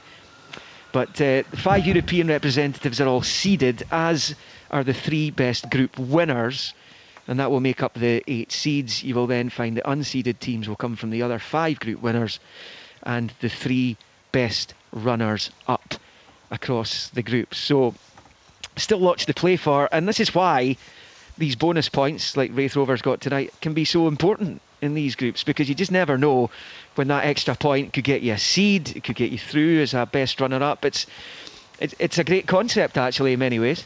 It is. I think it's been a great addition, the group stages to the League Cup. A lot of the games are used from teams to get the players up to speed, but they're far better preparation than playing friendly games, which are often meaningless. So it's a great way to get yourself up and running and prepare yourself for the season that's coming. Are we just going to stay on air until Derek comes out, even if it's midnight? Because it's starting to remind me of that Scotland game where the rain was falling down. That was good fun, wasn't it? Oh, it was good. Yeah, it was good. Not quite at his Poor Thomas is standing down there. He's waving. Oh, look, he's waving up. He's waving frantically. That means action stations. He's waving frantically down there. Is it a false alarm? Yes. Cheers, Derek. Oh well, we'll just keep talking about the League Cup groups then, and Brilliant. What we've got coming up on Saturday and Sunday. There'll be full coverage on both days on Sportsound. As I said, I believe an Open All Mics is being prepared for Saturday. I don't know if you'll be involved in that, Cammy. I think there's one quite local to you, is there not? So there you go. We'll have a look and see what happens with that. But obviously there are so many clubs with still a lot to play for. And yeah, I mean, look, you do still hear people talk about this being pre-season, but it isn't, is it? No, it's definitely not. And I think we've had this structure long enough now that managers do prepare properly for it. You maybe need to bring your players back in earlier, but I think that's been tapered for the last few seasons. And brought into schedules, because ultimately this is worth a lot of money to clubs going forward. and directors, boards, owners will want to see their clubs progressing, so they'll want to be prepared properly, which all teams will be. It is early in the season, but we spoke about it before. I think it's a really good addition as well, Tom. I think it's competitive games early on rather than loads of friendlies where there's a number of substitutions get made. The momentum of games gets killed quite easily. This is real competitive nature. It's got an edge to it. Yeah, it has. And you had an atmosphere here tonight. There was a number of fans in here. Raith Rovers brought a huge support down, and they were delighted to see their team. I think you've overdone it with the huge there. Listen, for a Wednesday night, I felt as if it was a significant number of fans down. They probably filled Kirkcaldy. the middle upper of the Chadwick stand off to our left here. It's just that middle. It's not section. bad for a Wednesday night, is it? Well, they certainly enjoyed the penalties because the penalties were shooting in right to their end. Bird's eye view. And their team won the penalty shootout. So what more could you want on a Wednesday night? I think they enjoyed Kevin Dabrowski's celebrations as well. Knowing Kevin, he's a very eccentric character, so he would absolutely love that. It was two good saves he made in the penalty shootout as well. The first one especially, and You there was are actually some really goalkeeper. good penalties. There's Derek. Oh, perfect. Right, Derek McInnes with Thomas. Derek, obviously not the result you were looking for. What were your thoughts on the performance? I thought with some good moments in the game. I thought first half we had good elements of control in the game, but never really felt totally at ease because obviously I think not every time, but a lot of the time, Raith Rovers showed their attacking threat. I thought they were very brave with their team selection, and I thought they were good in the game, Raith. But I thought we scored a very good goal when you come these types of cup ties. I thought they got men behind the ball in the first half, and we knew we had to really show good intelligence and poise to try and break them down, and we score a very good goal, a great cross for Fraser Murray, and McGuinness attacks it through the middle of the goal. So you would think that would settle us down and go in from there, but I think you've got to credit the spirit of Raith Rovers and their ability. Really, I thought they played the ball forward quicker than maybe we expected. When you watch them, they like to go and eat the ball and make loads of passes, but I think they played the ball forward a lot quicker, and we at times looked a bit vulnerable to that. And they scored a goal at the start of the second half, which I wasn't too enamoured with our reaction to that. You've still got 44 minutes to go and win a game, and I thought our reaction was poor, not in terms of effort, but just in terms of showing a bit more composure and calmness to just deal with the game. And Raith deservedly went in front at that time. It was difficult to say anything other than the fact that I thought they deserved to go in front at that time.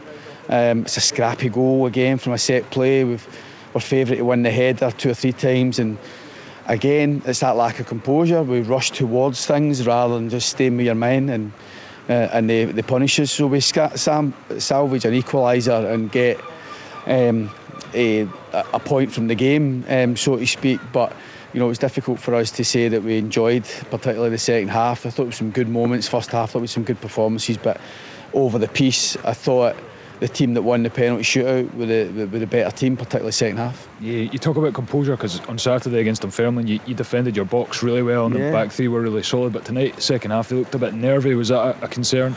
Yeah, I think I made reference to that to the players after the game. You think Saturday wasn't perfect from an attacking point of view, but it's an away performance, very solid, limited Dunfermline to very little, and defended our box, as you said, rightly so, and we scored 2 goals. Today, I don't think we defended our box well at all, but I think there was a lot of header. It's not just the defenders and goalkeeper. That for me as a team, they were arriving at our box far too often, and there's reasons for that, both in the way that they played, but certainly in the manner that we didn't deal with that. So it was probably kind of flew in the face of where we were on Saturday, nice and solid, compact, good structure about us. And tonight there was a lack of structure. I thought it was more individuals, and it's not the type, when it becomes that type of game, you need to be really, really good in possession of it, or you can end up with a sore one as we did tonight. And I thought we had the better the first half. I thought they were the better team second half, and maybe we just never really dealt with going behind, I don't think, very well. But no, credit to the players, they stuck to their task, get the equaliser, and it comes to penalty kicks, and unfortunately for us, we were on the wrong side of it. And just finally, are you happy with your squad? Are you still working away furiously in the background to try and get a few over the line before the league campaign starts next week? Tonight was an indication of where I still think I need to bring someone in. Obviously, it's a blow not having Vassell available tonight, and hopefully he's there for Saturday. No, the squad's shaping up absolutely fine. I mean, tonight it was a wee bit disjointed, as I say. It became a wee bit more about individuals, but sometimes getting those familiarities and relationships, sometimes it takes a bit longer. And tonight we were punished by a team who was good enough to kind of take advantage of those kind of anxieties at times, and kind of lack of communication at times probably as well. So we're wanting to get maybe one or two more in. Certainly, hopefully we can land one maybe before next Saturday against Rangers. But no, it's a sore one. We're better than what we showed tonight, and we will be better as we go forward. But it shows that when you don't do things right in the game, you can be vulnerable regardless who you're playing against. But I need to say, I thought Raith showed good personality. I thought they were bright throughout. I thought they defended well when they had to, and I thought they were good in the forward areas. So like I say, it's hard for me to say that we didn't deserve to go on the wrong end of that tonight. I think that's enough with the rain coming down, Derek. Thanks, cheers. Yes, absolutely chucking it down. Terrible weather here in Ayrshire this evening. It was a 5-4 penalty shootout win for Raith Rovers for the bonus point after a 2-each draw. Cameron and Findlay for Kilmarnock, either side of goals from Easton and Dick for Raith Rovers. Interesting, Cammy, to hear Derek kind of admit that, or flag up the fact he felt Raith Rovers were the better side, particularly in the second half. Yeah, very honest from Derek there. Just acknowledged that Raith Rovers gave them a real game tonight, and worked them really hard. And I think he also mentioned that they smelt that vulnerability in the back line of Kilmarnock as well, and the nervousness that was floating about, certainly in that second half from the back three of Kilmarnock. And they took advantage of it, as Derek said there. They deserve a bit of credit, which we've given them throughout the game. They were a good side. They put Kilmarnock under pressure, and for me, they were the better side over the period, so they deserve the extra point. And I think, Tomo, from our point of view, it was a very good decision to put the jumper on and the Cammy's jacket a nightmare. Stinker. A nightmare. He's sitting here with a shirt on. It's absolutely cold. freezing. It's cold. It's July. Oh, it's just. I'm just sitting here thinking of when we're going to be sitting here in November and February, and you've got 10 layers on, but you're still chittering. It's still freezing. We've got that to look forward to. I'm a big advocate of summer football. You can get the summer football in. I can see why. Yes. Although this is summer right now. Yeah. I refuse to wear a jacket because it's July, but I've made a poor decision. You're going to have to review that decision, I think, Cammy. I'm off home for a hot chocolate now. A wee hot chocolate, hot water bottle. I'm sorted. Guys, thank you very much, Stephen Thompson, Cammy Bell, and to Thomas, who was doing the commentary, looking after you tonight. 2-2, as I say here. Raith Rovers winning the shootout 5-4 for a bonus point. All to play for on Saturday. There were also wins for Spartans, 2-1 at Peterhead, for Ross County, 3-1 at Edinburgh City, and Dundee, who beat Dumbarton 3-1 at home. That's it from Sportsound for tonight. We're back on Saturday and Sunday with the conclusion of the League Cup group stage. The draw for the second round will take place sometime after that Dundee Caley Thistle game on Sunday. Saturday's games include some big group deciders, so do join us for that. Beforehand, you've also got the Scottish Football Podcast every day this week and next week as we build up to the Premiership season. The Kilmarnock edition is available right now. It was released today. Livingston tomorrow, Motherwell on Friday. And you've also got live coverage from BBC Sports Scotland from Andorra as Hibs start their season in the Europa Conference League qualifying round 2 against Inter de Scaldes. You'll get the first leg tomorrow evening, or early tomorrow evening, almost late afternoon actually, in the BBC iPlayer, 4 p.m. kickoff for that one. The second leg is at Easter Road next Thursday. That'll be live on the BBC Scotland television channel, as well as the Edinburgh clubs battle to get into the group stage. Celtic, Rangers and Aberdeen, of course, all guaranteed group football. We just don't know which competition the latter two of those will be contesting. July's almost done and dusted. You wouldn't think it was July when you look out at Rugby Park here. The business, though, is truly about to get underway. Thank you very much for listening, guys. Good night.